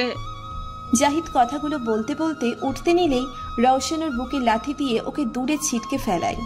জাহিদ সোজা দরজার সাথে বাড়ি খায়, আর দরজা ধাক্কার চোটে বন্ধ হয়ে যায়। আর দরজা ধাক্কার চোটে বন্ধ হয়ে যায়। অটোমেটিক লক দরজা, তাই সামান্য পুশ করাই বন্ধ হয়ে গেছে। আহ! রওশন জাহিদের দিকে তেড়ে গিয়ে ওর কলার ধরে দাঁড় করিয়ে আরো 4-5টা ঘুষি মারল নাক বরাবর। রওশন জাহিদকে মারছে আর চিৎকার করে বলছে, তোর সাহস কি করে হয় সোফার দিকে খারাপ দৃষ্টি দেওয়ার? শুধু তা নয়, ওর দিকে হাত বাড়ানোর সাহস পেলি কোথা থেকে তুই? সোফা মারপিটকে ভয় পায় প্রচুর। রওশনের এই রূপ দেখে ও যেন জমে গেছে, ভয় কাঁপছে সোফা দূরে দাঁড়িয়ে। এইদিকে সোফার রুমের দিকে আসছে রিশা আর আফি। যদি তোমার কথা 1% মিথ্যে থাকে, আমি তোমাকে কি করব? We have a no idea. আমি নিজের চোখে দেখেছি আভি, ওই জাহিদকে সুভার রুমে যেতে। এত রাতে একটা ছেলে একটা মেয়ের রুমে কেন যাবে বলো? নিশ্চয়ই ওদের মাঝে কিছু চলছে। আজকেই তুমি প্রমাণ পেয়ে যাবে তোমার সুভা কত বড় ক্যারেক্টারলেস। যদি রিশার কথাই সত্যতা থাকে, তাহলে কি জাহিদই সেই লোক যে সেদিন আমার উপর হামলা করেছিল? রওশন জাহিদকে মারতে মারতে প্রায় আধমরা বানিয়ে ফেলেছে। নিস্তেজ হয়ে গেছে জাহিদ, আর একটু হলে বুঝি মরেই যাবে। জাহিদের এই অবস্থা দেখে সুফার ভয় আরো বেড়ে যায়। ও দৌড়ে রওশনের কাছে গিয়ে ওকে আটকানোর ক্ষমতা করে। রওশন, এবার ছেড়ে দিন প্লিজ, মরে যাবে তো ও। সুফার কথা যেন রওশনের কানে যাচ্ছে না, ও জাহিদকে মারতেই আছে। সোফা গিয়ে রওশনের হাত ধরে ফেলে। এতে রওশন সোফার দিকে অগ্নি দৃষ্টিতে তাকায়। রওশনের এই দৃষ্টি যথেষ্ট সোফাকে ভয় পাইয়ে দেওয়ার জন্য। সোফা রওশনের দিকে তাকিয়ে ঢোক গিলল, তারপর আমতা আমতা করে বলল, ওর কিছু হলে আপনারও বিপদ হবে রওশন। রওশন এবার সোফার বাহু ধরে ওকে নিজের কাছে এক ঝটকায় নিয়ে আসলো। তারপর দাঁতে দাঁত চেপে বলতে শুরু করলো, এত কিসের কথা ছেলেদের সাথে? হলেও দেখেছিলাম এই ছেলের সাথে কতটা ক্লোজলি বসেছিলে, তুমি কথা বলছিলে। বাহ, আমি বুঝতে পারিনি এই লোকটা এমন হবে। রওশন সোফাকে নিজের বুকের মাঝে জড়িয়ে ধরল শক্ত করে। সোফা রওশনের বুকে মুখ গুজে কান্না করছে। এই মুহূর্তে এই জায়গাটা ওর কাছে সবচেয়ে নিরাপদ মনে হচ্ছে। কেন বুঝো না শোভা, আমি সবসময় তোমার পাশে থাকতে পারবো না, আমাকে যে চলে যেতে হবে। তাই তোমাকে স্ট্রং হতে হবে শোভা, নিজের প্রোটেকশন নিজেকে করা শিখতে হবে। আমার অস্তিত্ব তোমার জীবনে ক্ষণিকের, কিন্তু তোমার এখনো পুরো জীবন পড়ে আছে দুনিয়াটাকে নতুন করে দেখার জন্য। হঠাৎ দরজায় নক পড়ে, আর সোফা আর রওশন দরজার দিকে তাকায়। এক নাগারে কে যেন দরজায় ধাক্কা দিচ্ছে। সোফা রওশনের থেকে সরে গিয়ে বলতে শুরু করলো, ওহ নো, এই সময় আবার কে আসলো? রওশন গিয়ে দরজা খুলতে নিলেই সোফা ওকে বাধা দিয়ে বলতে শুরু করে, আপনি পাগল রওশন, আপনাকে এত রাতে আমার রুমে দেখলে সবাই কিভাবে বুঝতে পারছেন? যা ভাবার ভাবুক, I don't care. But I do care. আপনি কম্পিটিশনের চিফ, আর আর আপনাকে আমার সাথে রুমে দেখলে আপনার বদনাম হবে। আপনি লুকান প্লিজ। হোয়াট? আমি লুকাবো? মাথা ঠিক আছে তোমার? হ্যাঁ ঠিক আছে, আপনি ওয়াশরুমে যান। না না, খাটের নিচে, না না আলমারিতে। হ্যাঁ আলমারি বেস্ট হবে, আপনি ওখানে লুকান। রওশন রাইজাতে কারো ভয় লুকায় না, আমি কোথাও যাব না। আপনার ইগোটা প্লিজ কিছু সময়ের জন্য তালা মেরে রাখুন, আমার জন্য প্লিজ। দেখো শোভা, দরজা ধাক্কানো আরো বেড়ে গেছে। সোফা রওশনের হাত ধরে ওকে আলমারির ভিতরে ধাক্কা দিয়ে ঢুকিয়ে দেয়, তারপর বলে, আমার জন্য কিছুক্ষণ ভেতরে থাকেন প্লিজ। রওশন আর কিছু বলতে পারল না, রাগে ওর শরীর জ্বলছে। সোফা আলমারি বন্ধ করে দিয়ে দরজা খোলে। দরজা খুলতেই আফি হন্ততন্ত করে ভেতরে ঢোকে, ওর পিছনে রিশাও। কোথায় ও? হ্যাঁ, আফির চোখ চায় ফ্লোরে পড়ে থাকা জাহিদের দিকে।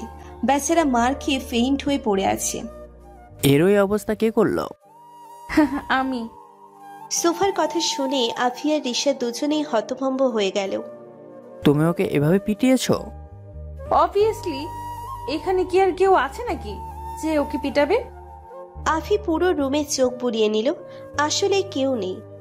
কিন্তু তুমি ওকে এভাবে মারলে কেন? কি অবস্থা হয়েছে ওর? সোফা রিশার দিকে অগ্নি দৃষ্টিতে তাকিয়ে বলল, ও নিজের কাজের জন্য উচিত শাস্তি পেয়েছে।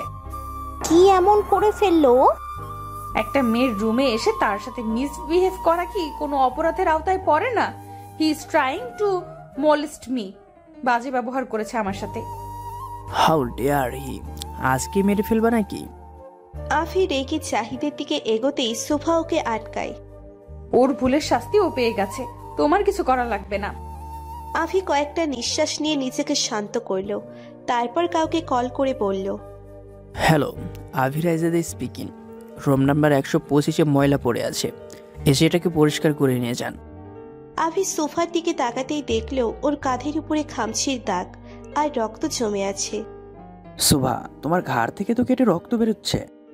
আভি এগিয়ে আসতেই সোফা পিছিয়ে যায়, এতে আভির কদম থেমে যায়। তোমার সিম্প্যাথির প্রয়োজন নেই আমার, আমি একটু রেস্ট নিব। আমার রুম থেকে বের হলে আমি খুশি হতাম। সোফার কথায় আভি রাগ দেখিয়ে বেডে পা দিয়ে বাড়ি মারল। রিশা ভয়ে কেঁপে উঠল আভির কাছে। দুইটা গার্ড এসে জাহিদকে উঠিয়ে নিয়ে গেল। আভি রিশার দিকে রাগী দৃষ্টিতে তাকিয়ে হনহন করে রুম থেকে বের হয়ে গেল। রিশা এখনো কনফিউজড হয়ে দাঁড়িয়ে আছে, কারণ ওর জানা মনে সোফা এতটা সাহসী না যে কাউকে এভাবে পেটাবে। তাহলে কে সোফাকে হেল্প করেছে সেটা ভেবে পাচ্ছে না রিশা। তুমি কি এভাবেই দাঁড়িয়ে থাকবে নাকি জাহিদের মতো গার্ডস এনে তোমাকে পাঠাতে হবে? সোফার কথায় রিশা ওর দিকে রাগী ভাবে তাকিয়ে একবার রুমে চোখ বুলিয়ে বের হয়ে যায়। রিশা চলে যেতে সোফা দ্রুত দরজা লাগিয়ে স্বস্তির নিঃশ্বাস নিল। বড় জোর বাঁচলাম। হঠাৎ রওশনের কথা মনে পড়ে গেল সোফার। ও তো রওশনকে আলমারি থেকে লক করে রেখেছিল। সোফা দৌড়ে গিয়ে আলমারি খুলল। আলমারি খুলতেই রওশন কাঁচতে কাঁচতে বেরিয়ে এলো ভেতর থেকে। বড় বড় নিঃশ্বাস নিচ্ছে রওশন, যেন এতক্ষণ দম আটকে ছিল ওর। রওশনের চেহারা লাল হয়ে গেছে আর ঘেমে পুরো শরীর একাকার। রওশন গিয়ে মাথা চেপে বেডে বসে পড়ল। সোফার মধ্যে অপরাধবোধ কাজ করছে, কারণ ও জানে রওশনের গরমে অ্যালার্জি আছে। ও গরম আর রোদের তাপ সহ্য করতে পারে না। শরীর লাল হয়ে যায় রওশনের, যেমনটা এখন হয়েছে। সোফা ভয়ে ভয়ে রওশনের সামনে এগোলো, তারপর ওর পিঠে আলতো করে হাত রেখে বলল, আর ইউ ওকে রওশন? সোফার কথায় রওশন ওর দিকে অগ্নি দৃষ্টিতে তাকালো। তুমি আমার যে অবস্থা করেছো তারপরও কি আমার ওখানে থাকা উচিত? এক কাজ করি, আধা ঘন্টার জন্য তোমাকে আলমারিতে লক করে রাখে, তখন তুমি নিজেই বুঝতে পারবে আমি ওকে আছি কিনা। সোফা ঢোক গিলল রওশনের কথায়। এখন যদি সত্যি রওশন ওকে আলমারিতে আটকিয়ে দেয়, ও তো অন্ধকারকে ভয় পায়। তারপর ওর বন্ধ জায়গায় সাফোকেশন প্রবলেম আছে। সোফার কপাল বেয়ে ঘাম পড়ছে কথাগুলো ভেবে। সোফার ফেস দেখে রওশন বুঝতে পারল যে সোফা ভয় পেয়ে গেছে আর নিচের কল্পনাতেই হয়তো আলমারিতে লক হওয়ার এক্সপেরিমেন্ট করে ফেলেছে। এভাবে দাঁড়িয়ে না থেকে আমাকে এক গ্লাস পানি দাও।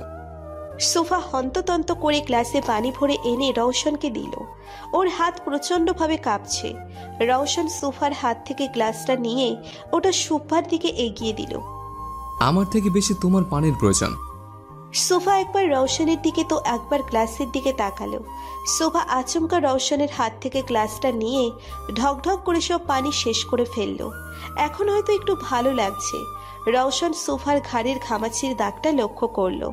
লাল হয়ে রক্ত জমে গেছে জায়গাটা। ফার্স্ট এড বক্সটা নিয়ে আসো তো। কিন্তু কেন? আমি কাউকে এক্সপ্লেনেশন দেই না, তুমি জানো, তাই চুপচাপ সেটা করো যেটা বলছে। সোফা দ্রুত নিচের লাগেজ থেকে ফার্স্ট এইড বক্সটা বের করে রওশনকে দিল। এটা সব সময় সোফার কাছে থাকে, যেন কোনো বিপদে হাতের সামনে পাওয়া যায়। রওশন বক্সটা নিয়ে বেডে রাখলো, তারপর সোফার হাত ধরে ওকে নিয়ে নিজের পাশে বসিয়ে দিল। আচমকা হাতে টান লাগায় সোফা ব্যালেন্স করতে পারল না। সাথে সাথে রওশনের কাঁধ ধরে ফেলল ও। রওশন বক্স থেকে তুলো আর অ্যান্টিসেপটিক বের করে সোফার সামনে এগোতে নিলেই সোফা ভয় পিছিয়ে যায়, কারণ ও জানে এতে ব্যথা জায়গা চলবে। রওশন সোফাকে এক টানে নিজের কাছে এনে শক্ত করে ওর হাত ধরল, যেন নড়তে না পারে। Don't move. সোফা রওশনের কথায় ভয় ফ্রিজড হয়ে বসে রইল। রওশন আলতো করে সোফার ঘাড়ে তুলো দিয়ে পরিষ্কার করে দিচ্ছে। সোফা রওশনের শার্ট খামচে ধরে ব্যথায় চোখ বন্ধ করে ফেলে। রওশন নিজের সম্পূর্ণ চেষ্টা করছে যেন সোফা ব্যথা না পায়, তাও যেহেতু এটা অ্যান্টিসেপটিক একটু তো চলবেই। সোফা চোখ খিচে বন্ধ করে আছে আর ওর চোখের কোণায় পানির ফোঁটা জমে গেছে। রওশনের কাঁধের দিকে শার্ট সোফা শক্ত করে খামচে ধরেছে। এতে রওশনও ব্যথা পাচ্ছে, তাও কিছু বলছে না। রওশন ব্যথা জায়গাটা পরিষ্কার করে ওখানে ছোট্ট একটা ব্যান্ডেজ লাগিয়ে দেয়। সোফার দিকে তাকাতেই দেখলো সোফা চোখ খিচে বন্ধ করে রেখেছে। রওশন পলকহীনভাবে তাকিয়ে আছে সোফার চেহারার দিকে। এত কাছ থেকে সোফাকে দেখার সুযোগ কখনো হয়নি ওর, হয়তো এর পরেও হবে না। তাই আজ নিজের চোখে তৃষ্ণা মিটিয়ে দেখছেও সোফাকে। আচমকা রওশন সোফার ঘাড়ের খামচির জায়গাটায় গভীরভাবে নিচের ঠোঁট ছুঁয়ে দিল। সোফা শক্ত হয়ে চোখ খুলল। ওর চোখ বড় বড় হয়ে গেছে রওশনের কাছে। শরীর কাঁপতে শুরু করেছে অটোমেটিকলি। রওশন একে একে 2-3টা চুমু দিল সোফার ঘাড়ে। তারপর উঠে 1 সেকেন্ডও দেরি না করে বেরিয়ে গেল রুম থেকে। সোফা যেন স্ট্যাচু হয়ে গেছে। কি করলো রওশন? সব ওর মাথার উপর দিয়ে গেল। এখনো শরীর কাঁপছে ওর, গলাও শুকিয়ে গেছে, দম যেন আটকে যাচ্ছিল এতক্ষণ। এইদিকে রওশন নিজের রুমে এসে সোজা ওয়াশরুমে ঢুকে গেল। ঝর্ণা ছেড়ে দিয়ে বড় মিরারটার দিকে মুখ ফিরিয়ে ঝর্ণার নিচে দাঁড়িয়ে আছে রওশন। ঝর্ণার পানি সম্পূর্ণ ভিজিয়ে দিচ্ছে ওকে। ওরা চুলগুলো নিমেষেই নুইয়ে গেল পানিতে ভিজে। বড় বড় নিঃশ্বাস নিচ্ছে রওশন।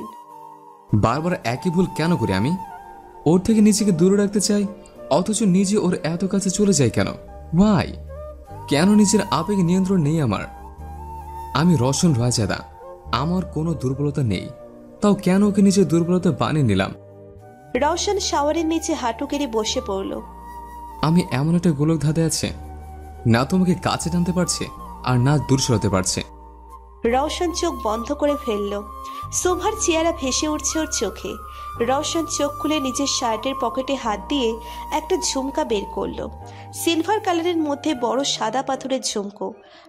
রওশন ঝুমকোটাকে নিজের সামনে ধরে বলতে শুরু করলো, আমাদের গল্পটা তো অনেক আগেই শুরু হয়েছিল, কিন্তু আফসোস আমি এই গল্পটা শেষ নিজের মতো করে করতে পারবো না।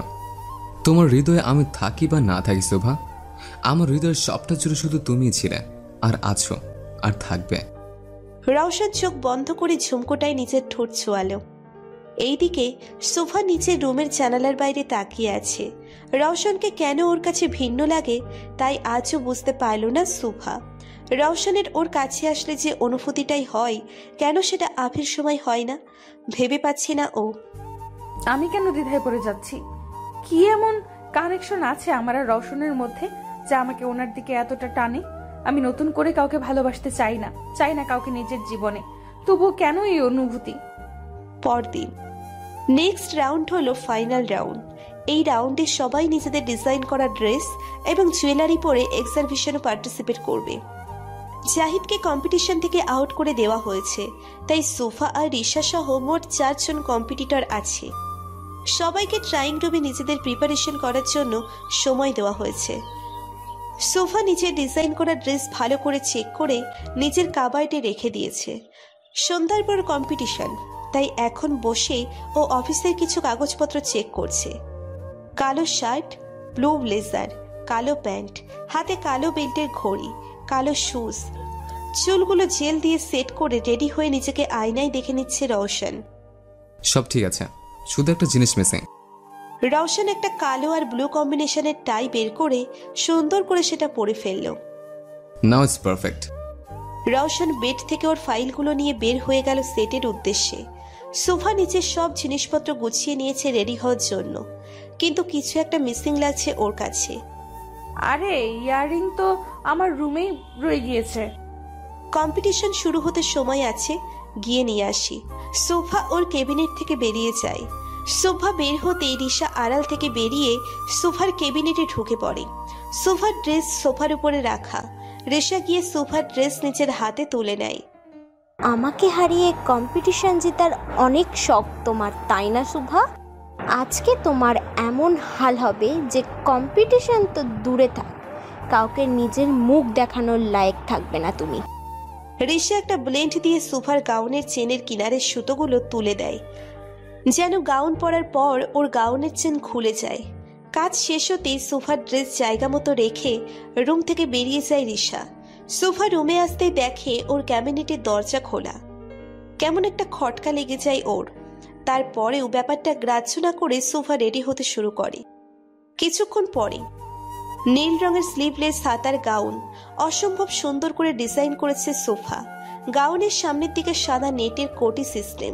গাউনটা পুরো ফ্রোজেনের ইলসার গাউনের মতো দেখতে, কিন্তু এতে কিছুটা ইউনিক ডিজাইন দিয়েছে সোফা। ড্রেসের সাথে ম্যাচিং করে গলার স্টোনের পেন্ডেন্ট আর ইয়াররিং ডিজাইন করা হয়েছে। চুলগুলো পাফ করে নিচের দিকে কার্ল করে এক সাইডে এনে চুলে স্টোনের স্টার ক্লিপ লাগিয়েছে। সব মিলিয়ে সোফাকে পুরো প্রিন্সেসের মতো লাগছে। সোফা আর বাকি সব কন্টেস্টেন্ট স্টেজের সামনে এসে দাঁড়িয়েছে। সোফাকে দেখে সবাই হা হয়ে গেছে। সবচেয়ে ইউনিক ডিজাইন তৈরি করেছে Sofa. Wow Subha, you rock. আজকে হয়তো হেরে যাওয়া নিশ্চিত আমাদের। তুমি বেশিই বলে ফেলছো মিতু, তোমার ডিজাইনও সুন্দর হয়েছে। সোফাকে আর চোখে দেখছে রিশা আর মনে মনে ভাবছে, হেসে নাও সুভা, হয়তো আজকের পর থেকে হাসতে ভুলে যাবে তুমি। ও মাই গড, মিস্টার রায়জাদা। মিতুর কথায় সোফা পেছনে ঘুরল। রওশনকে দেখে মুখ অটোমেটিক্যালি হা হয়ে গেল ওর। রওশন অয়নকে কিছু বোঝাতে বোঝাতে হেঁটে ভেতরে আসছে। সবাই ড্যাব ড্যাব করে তাকিয়ে আছে রওশনের দিকে। আশেপাশে সবাই হা হয়ে দেখছে রওশনকে। এমনিতেই ও সবার ক্রাশ, তার উপর আজকে ওর লোক দেখে সবাই আরো ফিদা হয়ে গেছে। রওশন সামনে তাকাতেই সোফাকে দেখে থমকে গেল ও। ওর হার্টবিট দ্রুত হয়ে গেছে, চোখের পলক পড়ছে না। সোফাকে কোনো প্রিন্সেসের থেকে কম লাগছে না আজকে। রওশনকে এভাবে নিচের দিকে তাকিয়ে থাকতে দেখে সোফা কিছুটা লজ্জা পেয়ে নিচের মাথা নিচু করে ফেলে। স্যার। অয়নের ডাকে ঘোর কাটল রওশনের। রওশন সোফার থেকে চোখ সরিয়ে বলে, বলো। স্যার, সবাই অপেক্ষা করছে, যাবেন না? হ্যাঁ চলো। রওশন সোফার দিকে এক পলক তাকিয়ে স্টেজের দিকে চলে গেল। আনিকা আর বাকি সবার সাথে হাত মিলিয়ে নিচের চেয়ারে বসে পড়ল ও। কম্পিটিশন শুরু হয়ে যায়। সব লাইট অফ হয়ে স্টেজের কালার লাইট জ্বলে ওঠে। সব কম্পিটিটর এক এক করে সামনে আসে। সর্বশেষে আসে সোফা। ওর কিছুটা নার্ভাস লাগছে, তা ওর চেহারা দেখেই বোঝা যাচ্ছে। রওশন গভীরভাবে পর্যবেক্ষণ করছে সোফাকে। সব চিপরা এটা সেটা প্রশ্ন করছে ওদেরকে। সোফা অনেক সুন্দরভাবে সব প্রশ্নের উত্তর দিচ্ছে। হঠাৎ করে ওর অনুভূতি হচ্ছে যে ওর গাউনটা নিচে সরে আসছে, হয়তো চেইন ধীরে ধীরে ছুটে যাচ্ছে। ভয়ে সোফার হার্ট কেঁপে উঠছে। নিচের ড্রেস শক্ত করে মুঠ করে ধরে সোফা। রওশন ভালোভাবেই সোফার রিয়াকশন নোটিস করছে। ও বুঝে উঠতে পারছে না সোফার হঠাৎ ভয় পাওয়ার কারণ। রওশন, আমার ড্রেসে। রওশন সোফার পিঠের দিকে তাকাতেই দেখলো ড্রেসের চেনের কিছু অংশ ছুটে যাচ্ছে, যার কারণে গাউনটা শরীর থেকে নিচে নেমে আসছে। রওশন নিচের চোখ সরিয়ে নেয়, তারপর সোফাকে সরিয়ে নিজের কোট খুলে ওর গায়ে জড়িয়ে দিয়ে গম্ভীরভাবে বলে, গিয়ে চেঞ্জ করে আসো ফাস্ট। কিন্তু কম্পিটিশন। এত কিছু ভাবতে হবে না তোমাকে, I will manage, go. Sofa রওশনের কথা মতো নিচের ট্রায়াল রুমে চলে গেল। রওশনের চোখ যায় সোফার রুমের বাইরের সিসি ক্যামেরার দিকে। রওশন কাউকে কল করে কথা বলতে শুরু করে। কম্পিটিশন কিছু সময়ের জন্য থামিয়ে দিয়েছে রওশন। সবাইকে বলা হয়েছে কিছু টেকনিক্যাল প্রবলেমের জন্য 1 ঘন্টার জন্য ফাংশন অফ থাকবে। এই 1 ঘন্টায় সোফার অপরাধীকে খুঁজে উপযুক্ত শাস্তি দিতে হবে রওশনের। কয়েক ঘন্টা পরে কম্পিটিশন আবার স্টার্ট করা হয়েছে।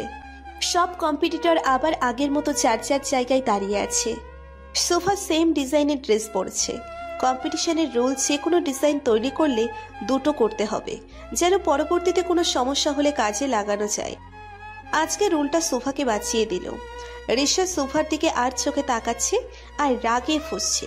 ও বুঝে উঠতে পারছে না যে সোফার ড্রেস এখনো কিছু হচ্ছে না কেন। এত সুন্দর প্ল্যান করলো, তাহলে ভেস্তে গেল। সবাইকে প্রশ্ন করা শেষে রিশার টার্ন আসে। আনিকা রিশাকে কিছু জিজ্ঞেস করার আগেই রওশন বলে ওঠে, মিস রিশাকে প্রশ্ন আমি করব। শিওর। তো মিস রিশা, আপনি যে ড্রেসটা পরে আছেন সেটা কি আপনি নিজে ডিজাইন করেছেন নাকি কপি করা? অবভিয়াসলি আমি ডিজাইন করেছি। ও গুড। এখন আমাকে বলেন যে আপনি জেতার জন্য কি কি করতে পারেন, আই মিন কোন পর্যায়ে যেতে পারেন আপনি একটি কম্পিটিশন জেতার জন্য। আপনি কি বলছেন? আমি কিছুই বুঝতে পারছি না স্যার। নেভার মাইন্ড, আমি আপনাকে লাইভ শো দেখে বুঝিয়ে দিচ্ছি যে আপনি জেতার জন্য কোন লেভেলে নামতে পারেন। রিশার হাত পা ভয়ে বরফ হয়ে যাচ্ছে। ইচ্ছে করছে সব ফেলে পালিয়ে যেতে, কিন্তু সেটাও করতে পারবে না, কারণ এখান থেকে এই মুহূর্তে বের হওয়া অসম্ভব। অয়ন স্টেজের লাইটের পাওয়ার কমিয়ে দিয়ে প্রজেক্টর অন করে দেয়। প্রজেক্টরের সিন দেখে সবাই হা হয়ে গেছে। সোফার ক্যাবিনেটের সিসি ক্যামেরায় ফুটেজ এটা। সোফা বেরিয়ে যেতে রিশা কিভাবে সোফার ড্রেস নষ্ট করেছে সব দেখানো হচ্ছে।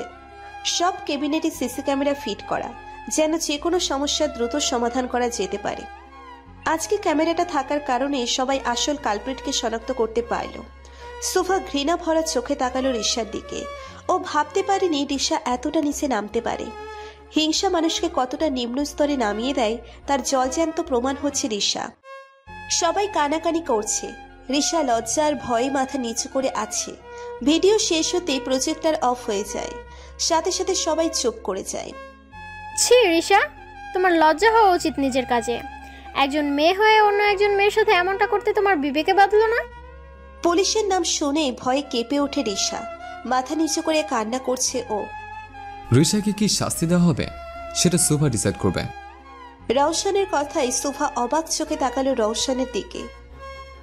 আমি যেহেতু ও তোমার কালপ্রিট, তাই ওকে শাস্তি দেওয়ার অধিকারও তোমার। রওশনের কথায় রিশা আরো ভয় পেয়ে যায়। না জানি সোফা ওকে কি শাস্তি দেয়। আমি ওকে কি শাস্তি দেব? ঠিক আছে, তোমাকে কিছু করতে হবে না, যা করার আমি করব, যেহেতু এটা আমার কোম্পানির ব্যাপার।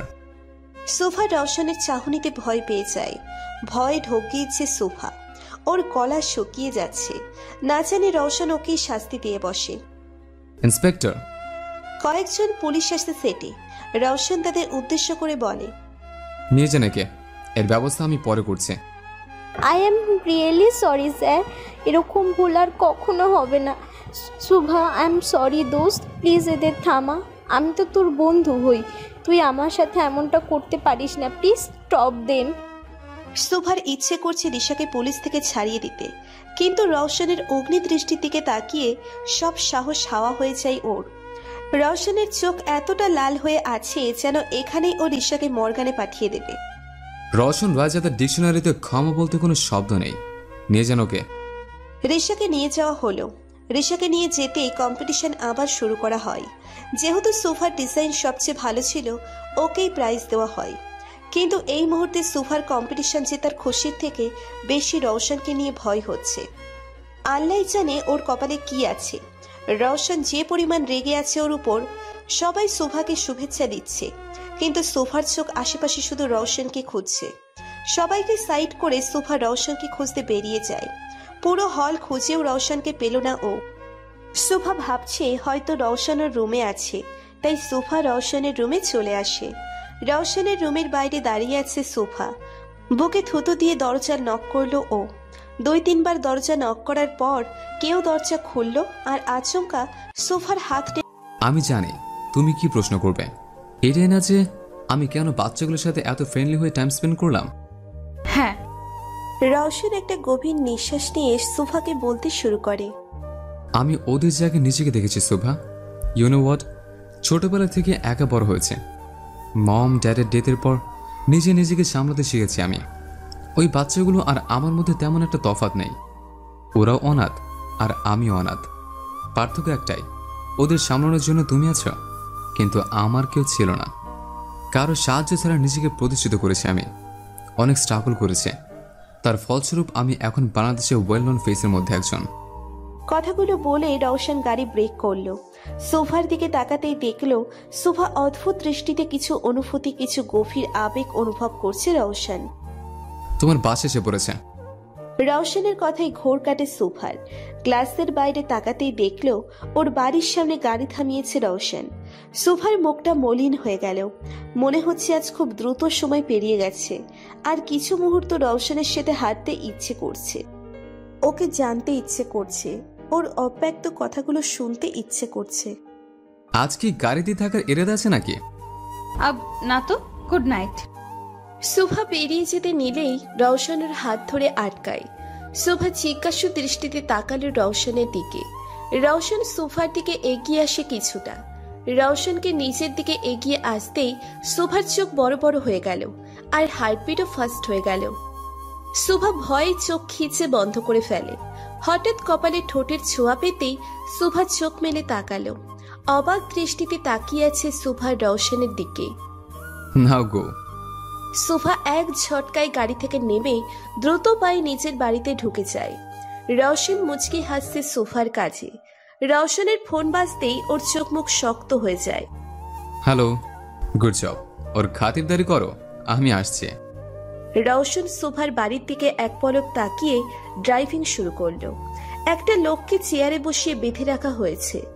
লোকটির পুরো শরীর ভয়ে কাঁপছে, কারণ সামনেই অপোজিট চেয়ারে রওশন বসে আছে। রওশনের হাতে রিভলভারটা নিচের কপালে ঠেকিয়ে চেয়ারে হেলান দিয়ে বসে সামনে বসে থাকা লোকটির দিকে তাকিয়ে আছে রওশন। বস, আমাকে ক্ষমা করে দিন প্লিজ, আর এরকম ভুল হবে না। রওশন সোজা হয়ে ঝুঁকে বসে লোকটির দিকে, তারপর কিছুটা শান্ত স্বরে বলতে শুরু করে। তুই যেটা করেছিস সেটা কি আদৌ ক্ষমার যোগ্য?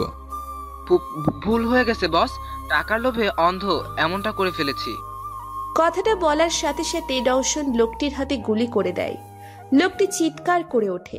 পাশের সব লোকেরা ভয়ে কেঁপে ওঠে, আর অয়ন্ত ঘেমে একাকার, বারবার রুমাল দিয়ে নিচের কপাল মুছছে।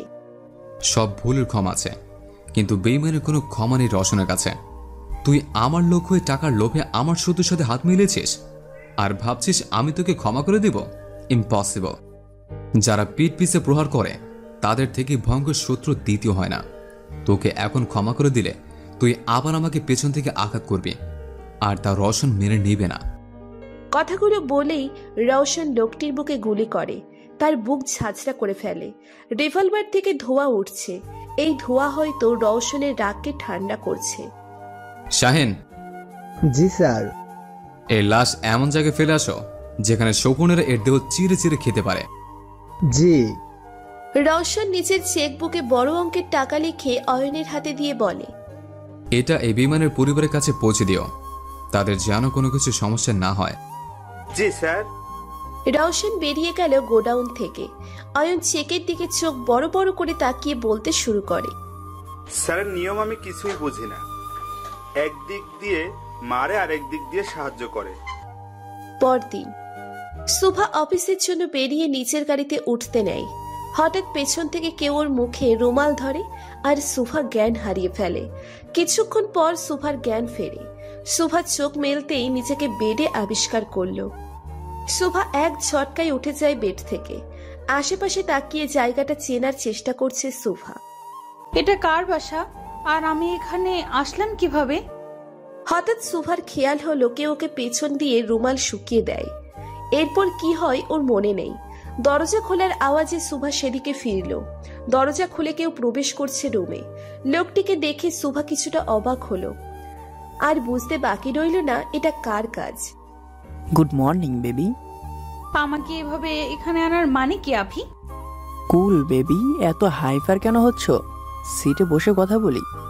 তোমার সাথে কথা বলতেও আমার রুচিতে বাধে। আমি এক মুহূর্ত এখানে থাকবো না। শুভা রেগে আভিকে ক্রস করে যেতে নিলেই আভি শুভার হাত টেনে ওকে বেডে ফেলে দেয়। তারপর ওর উপর আধশোয়া হয়ে দাঁতে দাঁত চেপে বলতে শুরু করে, সিরিয়াসলি আমার সাথে কথা বলতে রুচিতে বাধে তোমার? এখন আমাকে আর ভালো লাগে না, তাই না? ও, ভালো লাগবেই বা কি করে? এখন তো তোমার নতুন আশিক ওই রোশনকে ভালো লাগে। আমাকে এখন দেখলেই বিরক্ত লাগবে তোমার কাছে। শুভা আভিকে সরানোর চেষ্টা করছে, কিন্তু আভি 1 ইঞ্চিও নড়ছে না, বরং শুভার হাত বেডের সাথে শক্ত করে ধরে। আবার বলতে শুরু করে, মানছি আমি ভুল করেছি, কিন্তু ভুলটা এত বড়ও ছিল না যতটা তুমি রিয়েক্ট করছো। তোমার হাত ধরলেই তুমি আনকমফোর্টেবল ফিল করো। আর যদি বিয়ের আগে তোমার কাছে যাওয়ার চেষ্টা করতাম, গডস নো তুমি কি করতে? তোমার ইচ্ছেকে প্রায়োরিটি দিয়ে আমি সবসময় তোমার থেকে ডিসেন্ট রেখেছি, কিন্তু তুমি সামান্য বিষয় নিয়ে বিয়েটা ভেঙে দিলে। হোয়াই? এসব বিষয় আজকাল কমন শোভা। বিয়ের আগে সবারই কম বেশি অ্যাফেয়ার থাকে, অনেকেই এমন করে। তাহলে আমার বেলাতে তুমি এত রিয়েক্ট করছো কেন? শুভা আভিকে জোরে ধাক্কা দিয়ে উঠে দাঁড়ালো, তারপর চিল্লিয়ে বলতে শুরু করলো, করে, কিন্তু তোমার মতো ক্যারেক্টারলেস ছেলেরা, ভদ্র ফ্যামিলির ছেলেরা এমন হয় না। আফি উঠে সুভার হাত শক্ত করে ধরে সুভা ব্যথায় চিৎকার করে ওঠে। আমি ক্যারেক্টারলেস, অভদ্র? তাহলে ভদ্রকে? ওই রোশন তোমার নতুন আসি? মুখ সামলে কথা বলো আভি। বাহ, রোশনের জন্য এত মায়া যে ওর বিরুদ্ধে কিছু শুনতেই পারো না। গুড। কি এমন জাদু করলো রোশন যা এত বছর আমি করতে পারিনি? বলো না। আভি লাগছে আমার, ছাড়ো। আজকে পর থেকে তোমার চিন্তা ভাবনা সব আমাকে ঘিরে হবে। তোমার উপর শুধু আমার অধিকার শুভা, আর এই অধিকার আজ আমি আদায় করেই ছাড়বো। মানেটা খুব সিম্পল। আজকে আমাদের বিয়ে। আজকের পর থেকে তুমি শোভা আভি রায়জাদার হয়ে যাবে বেবি। আমাদের মাঝে কোনো তৃতীয় ব্যক্তি প্রবেশ হবে না, না কোনো রিশা আর না কোনো রৌশন। কখনোই না। আমি তোমাকে বিয়ে করব না। আমার হাত ছাড়ো, আমি বাসায় যাব। আমি জানতাম সোজা আঙ্গুলে ঘি উঠবে না, তাই আঙ্গুল আমি আগে থেকেই বাঁকা করে রেখেছি। আফি নিজের ফোন বের করে একটা ভিডিও ফুটেজ দেখায় সোফাকে। সোফা ছো মেরে ফোনটা নিয়ে ভিডিওটা দেখে। গোলুকে একটা চেয়ারে বেঁধে রাখা হয়েছে আর ও কান্না করছে আর সোফাকে ডাকছে। অনাথ আশ্রমে গোলুর প্রতি সোফা সবচেয়ে বেশি দুর্বল, আর এই দুর্বলতার সুযোগ নিচ্ছে আফি। আভি ও বাচ্চা মানুষ, ওকে এভাবে বেঁধে রেখেছে কেন? ও ভয় পাচ্ছে, কান্না করছে। দেখো প্লিজ, তোমার মানুষদের বলো ওকে ছেড়ে দিতে। আফি সোফার হাত থেকে ছো মেরে ফোনটা নিয়ে নিচের পকেটে রেখে বলতে শুরু করে, অবভিয়াসলি বেবি, আমি আমার লোকদের বলবো গোলালু বাবুকে সই সালামতে আমার চাইল্ড কেয়ার হোমে পৌঁছে দিতে, কিন্তু তার জন্য তো তোমাকে আমার কথা মানতে হবে। তুমি যা বলবে, যেভাবে বলবে আমি করব, বাট প্লিজ ওর কোনো ক্ষতি করো না আভি। গুড গার্লস, এখন এই কান্না অফ করে আমার সাথে নিচে চলো। নিচে কাজী সাহেব অপেক্ষা করছেন আমাদের বিয়ে পড়ানোর জন্য। সোফা আফির দিকে ঘৃণা ভরা দৃষ্টিতে তাকিয়ে বলতে শুরু করে, আর কত নিচে নামবে আভি? আমার তো ভাবতেও লজ্জা করে যে আমি তোমার মতো একজনকে নিজের জীবনসঙ্গী হিসেবে চুজ করেছিলাম। যতটা নিচে নামলে তোমাকে পাবো ততটা নিচে নামতে আমি রাজি। একবার বিয়েটা হয়ে গেলে রৌশন কিছু করতে পারবে না, কিছু না। I just hate you. কখনো ক্ষমা করব না তোমাকে। স্টপ ইওর ড্রামা শুভা, অনেক বলেছো তুমি, আর অনেক শুনেছি আমি। আমার ধৈর্যের বাঁধ ভেঙে যাচ্ছে। আফি সোফার হাত শক্ত করে ধরে ওকে নিয়ে নিচে নেমে আসে। কাজের সামনে বসে আছে সোফা আর আফি। আশেপাশে আফির চেলাপেলেরা গার্ড দিয়ে আছে। আফির ঠোঁটে বিশ্বজয় করা হাসি। সোফা ভেবে পাচ্ছে না কিভাবে এই পরিস্থিতি থেকে বেরোবে ও। কাজী সাহেব আফির দিকে কাগজ এগিয়ে দিতেই আফি দ্রুত সাইন করে দেয়। আফি কাগজটা সোফার দিকে এগিয়ে দেয়। সোফা কাঁপা কাঁপা হাতে কলম ধরে, কিন্তু কিছুতেই সাইন করতে পারছে না ও। হাত কাঁপছে, সাথে মনে হচ্ছে হৃদস্পন্দনের গতিও বেড়ে যাচ্ছে ওর। সাইন করো সোফা। সোফা করুণ চোখে আফির দিকে তাকালো। আফি সোফার হাত শক্ত করে ধরে নিজেই সাইন করাতে নেয়। হঠাৎ গুলির শব্দে সবার আত্মা কেঁপে উঠল। আফি আর সোফা সহ সবাই ভয় পেয়ে যায় হঠাৎ এমন শব্দে। অনেকগুলো কালো স্যুট পরা লোক হাতে গান নিয়ে ঢুকে পড়ে। তারপর আফির চেলাগুলোর উপর গান পয়েন্ট করে দাঁড়ায়। আফি আর সোফা কিছুই বুঝতে পারছে না কি হচ্ছে। হোয়াট দ্য হেল, কে তোমরা আর এখানে কি চাই? নিজের আমানত। আফি আর সোফা শকড হয়ে পিছনে ফিরল। সোফা যেন প্রাণ ফিরে পেল রওশনকে দেখে। সব ভয় নিমেষেই দূর হয়ে গেল ওর। সোফার ঠোঁটের কোণে হাসি দেখা ফুটে উঠল। রওশন কালো ফুল স্যুট পরে আছে, হাতে গান, একদম মাফিয়া লোক। ভাই তুমি? তোর বিয়েতে আমাকে দাওয়াত দিলে না, এটা কেমন কথা অভি? না না, মানে আমি আসলে। রওশন গিয়ে আফির অপোজিটে পায়ের উপর পা তুলে বসে পড়ল। আচ্ছা বাদ দে, কাজী সাহেব আপনি বিয়ে পড়ানো শুরু করেন। নিমেষেই সুভার মুখ মলিন হয়ে গেল। এটা কি বলছে রওশন? ও ভেবেছিল রওশন হয়তো ওকে বাঁচাতে এসেছে, কিন্তু এখানে তো উল্টো, রওশন ওদের বিয়ে দিতে চাইছে।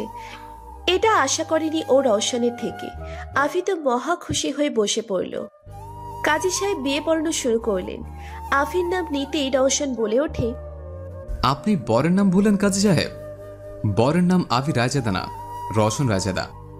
আফি আর সুফা রওশনের কথায় চমকে যায়।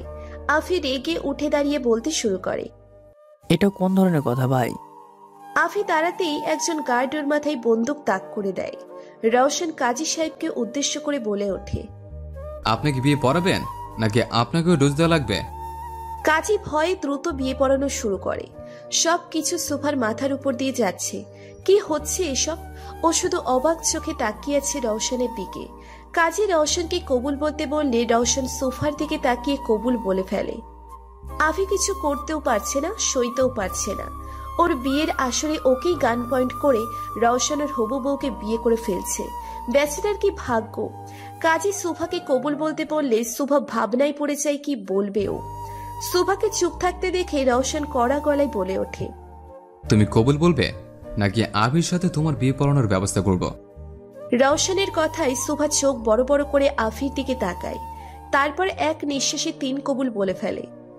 এই ক্যারেক্টারলেস আফির থেকে মিস্টার অ্যারোগেন্ট রওশন রায়জাদা অনেক ভালো। কাগজে সাইন করে বিয়ে সম্পন্ন হয়েছে রওশন আর সুভার। রওশন দাঁড়িয়ে অয়নকে ইশারা করলো।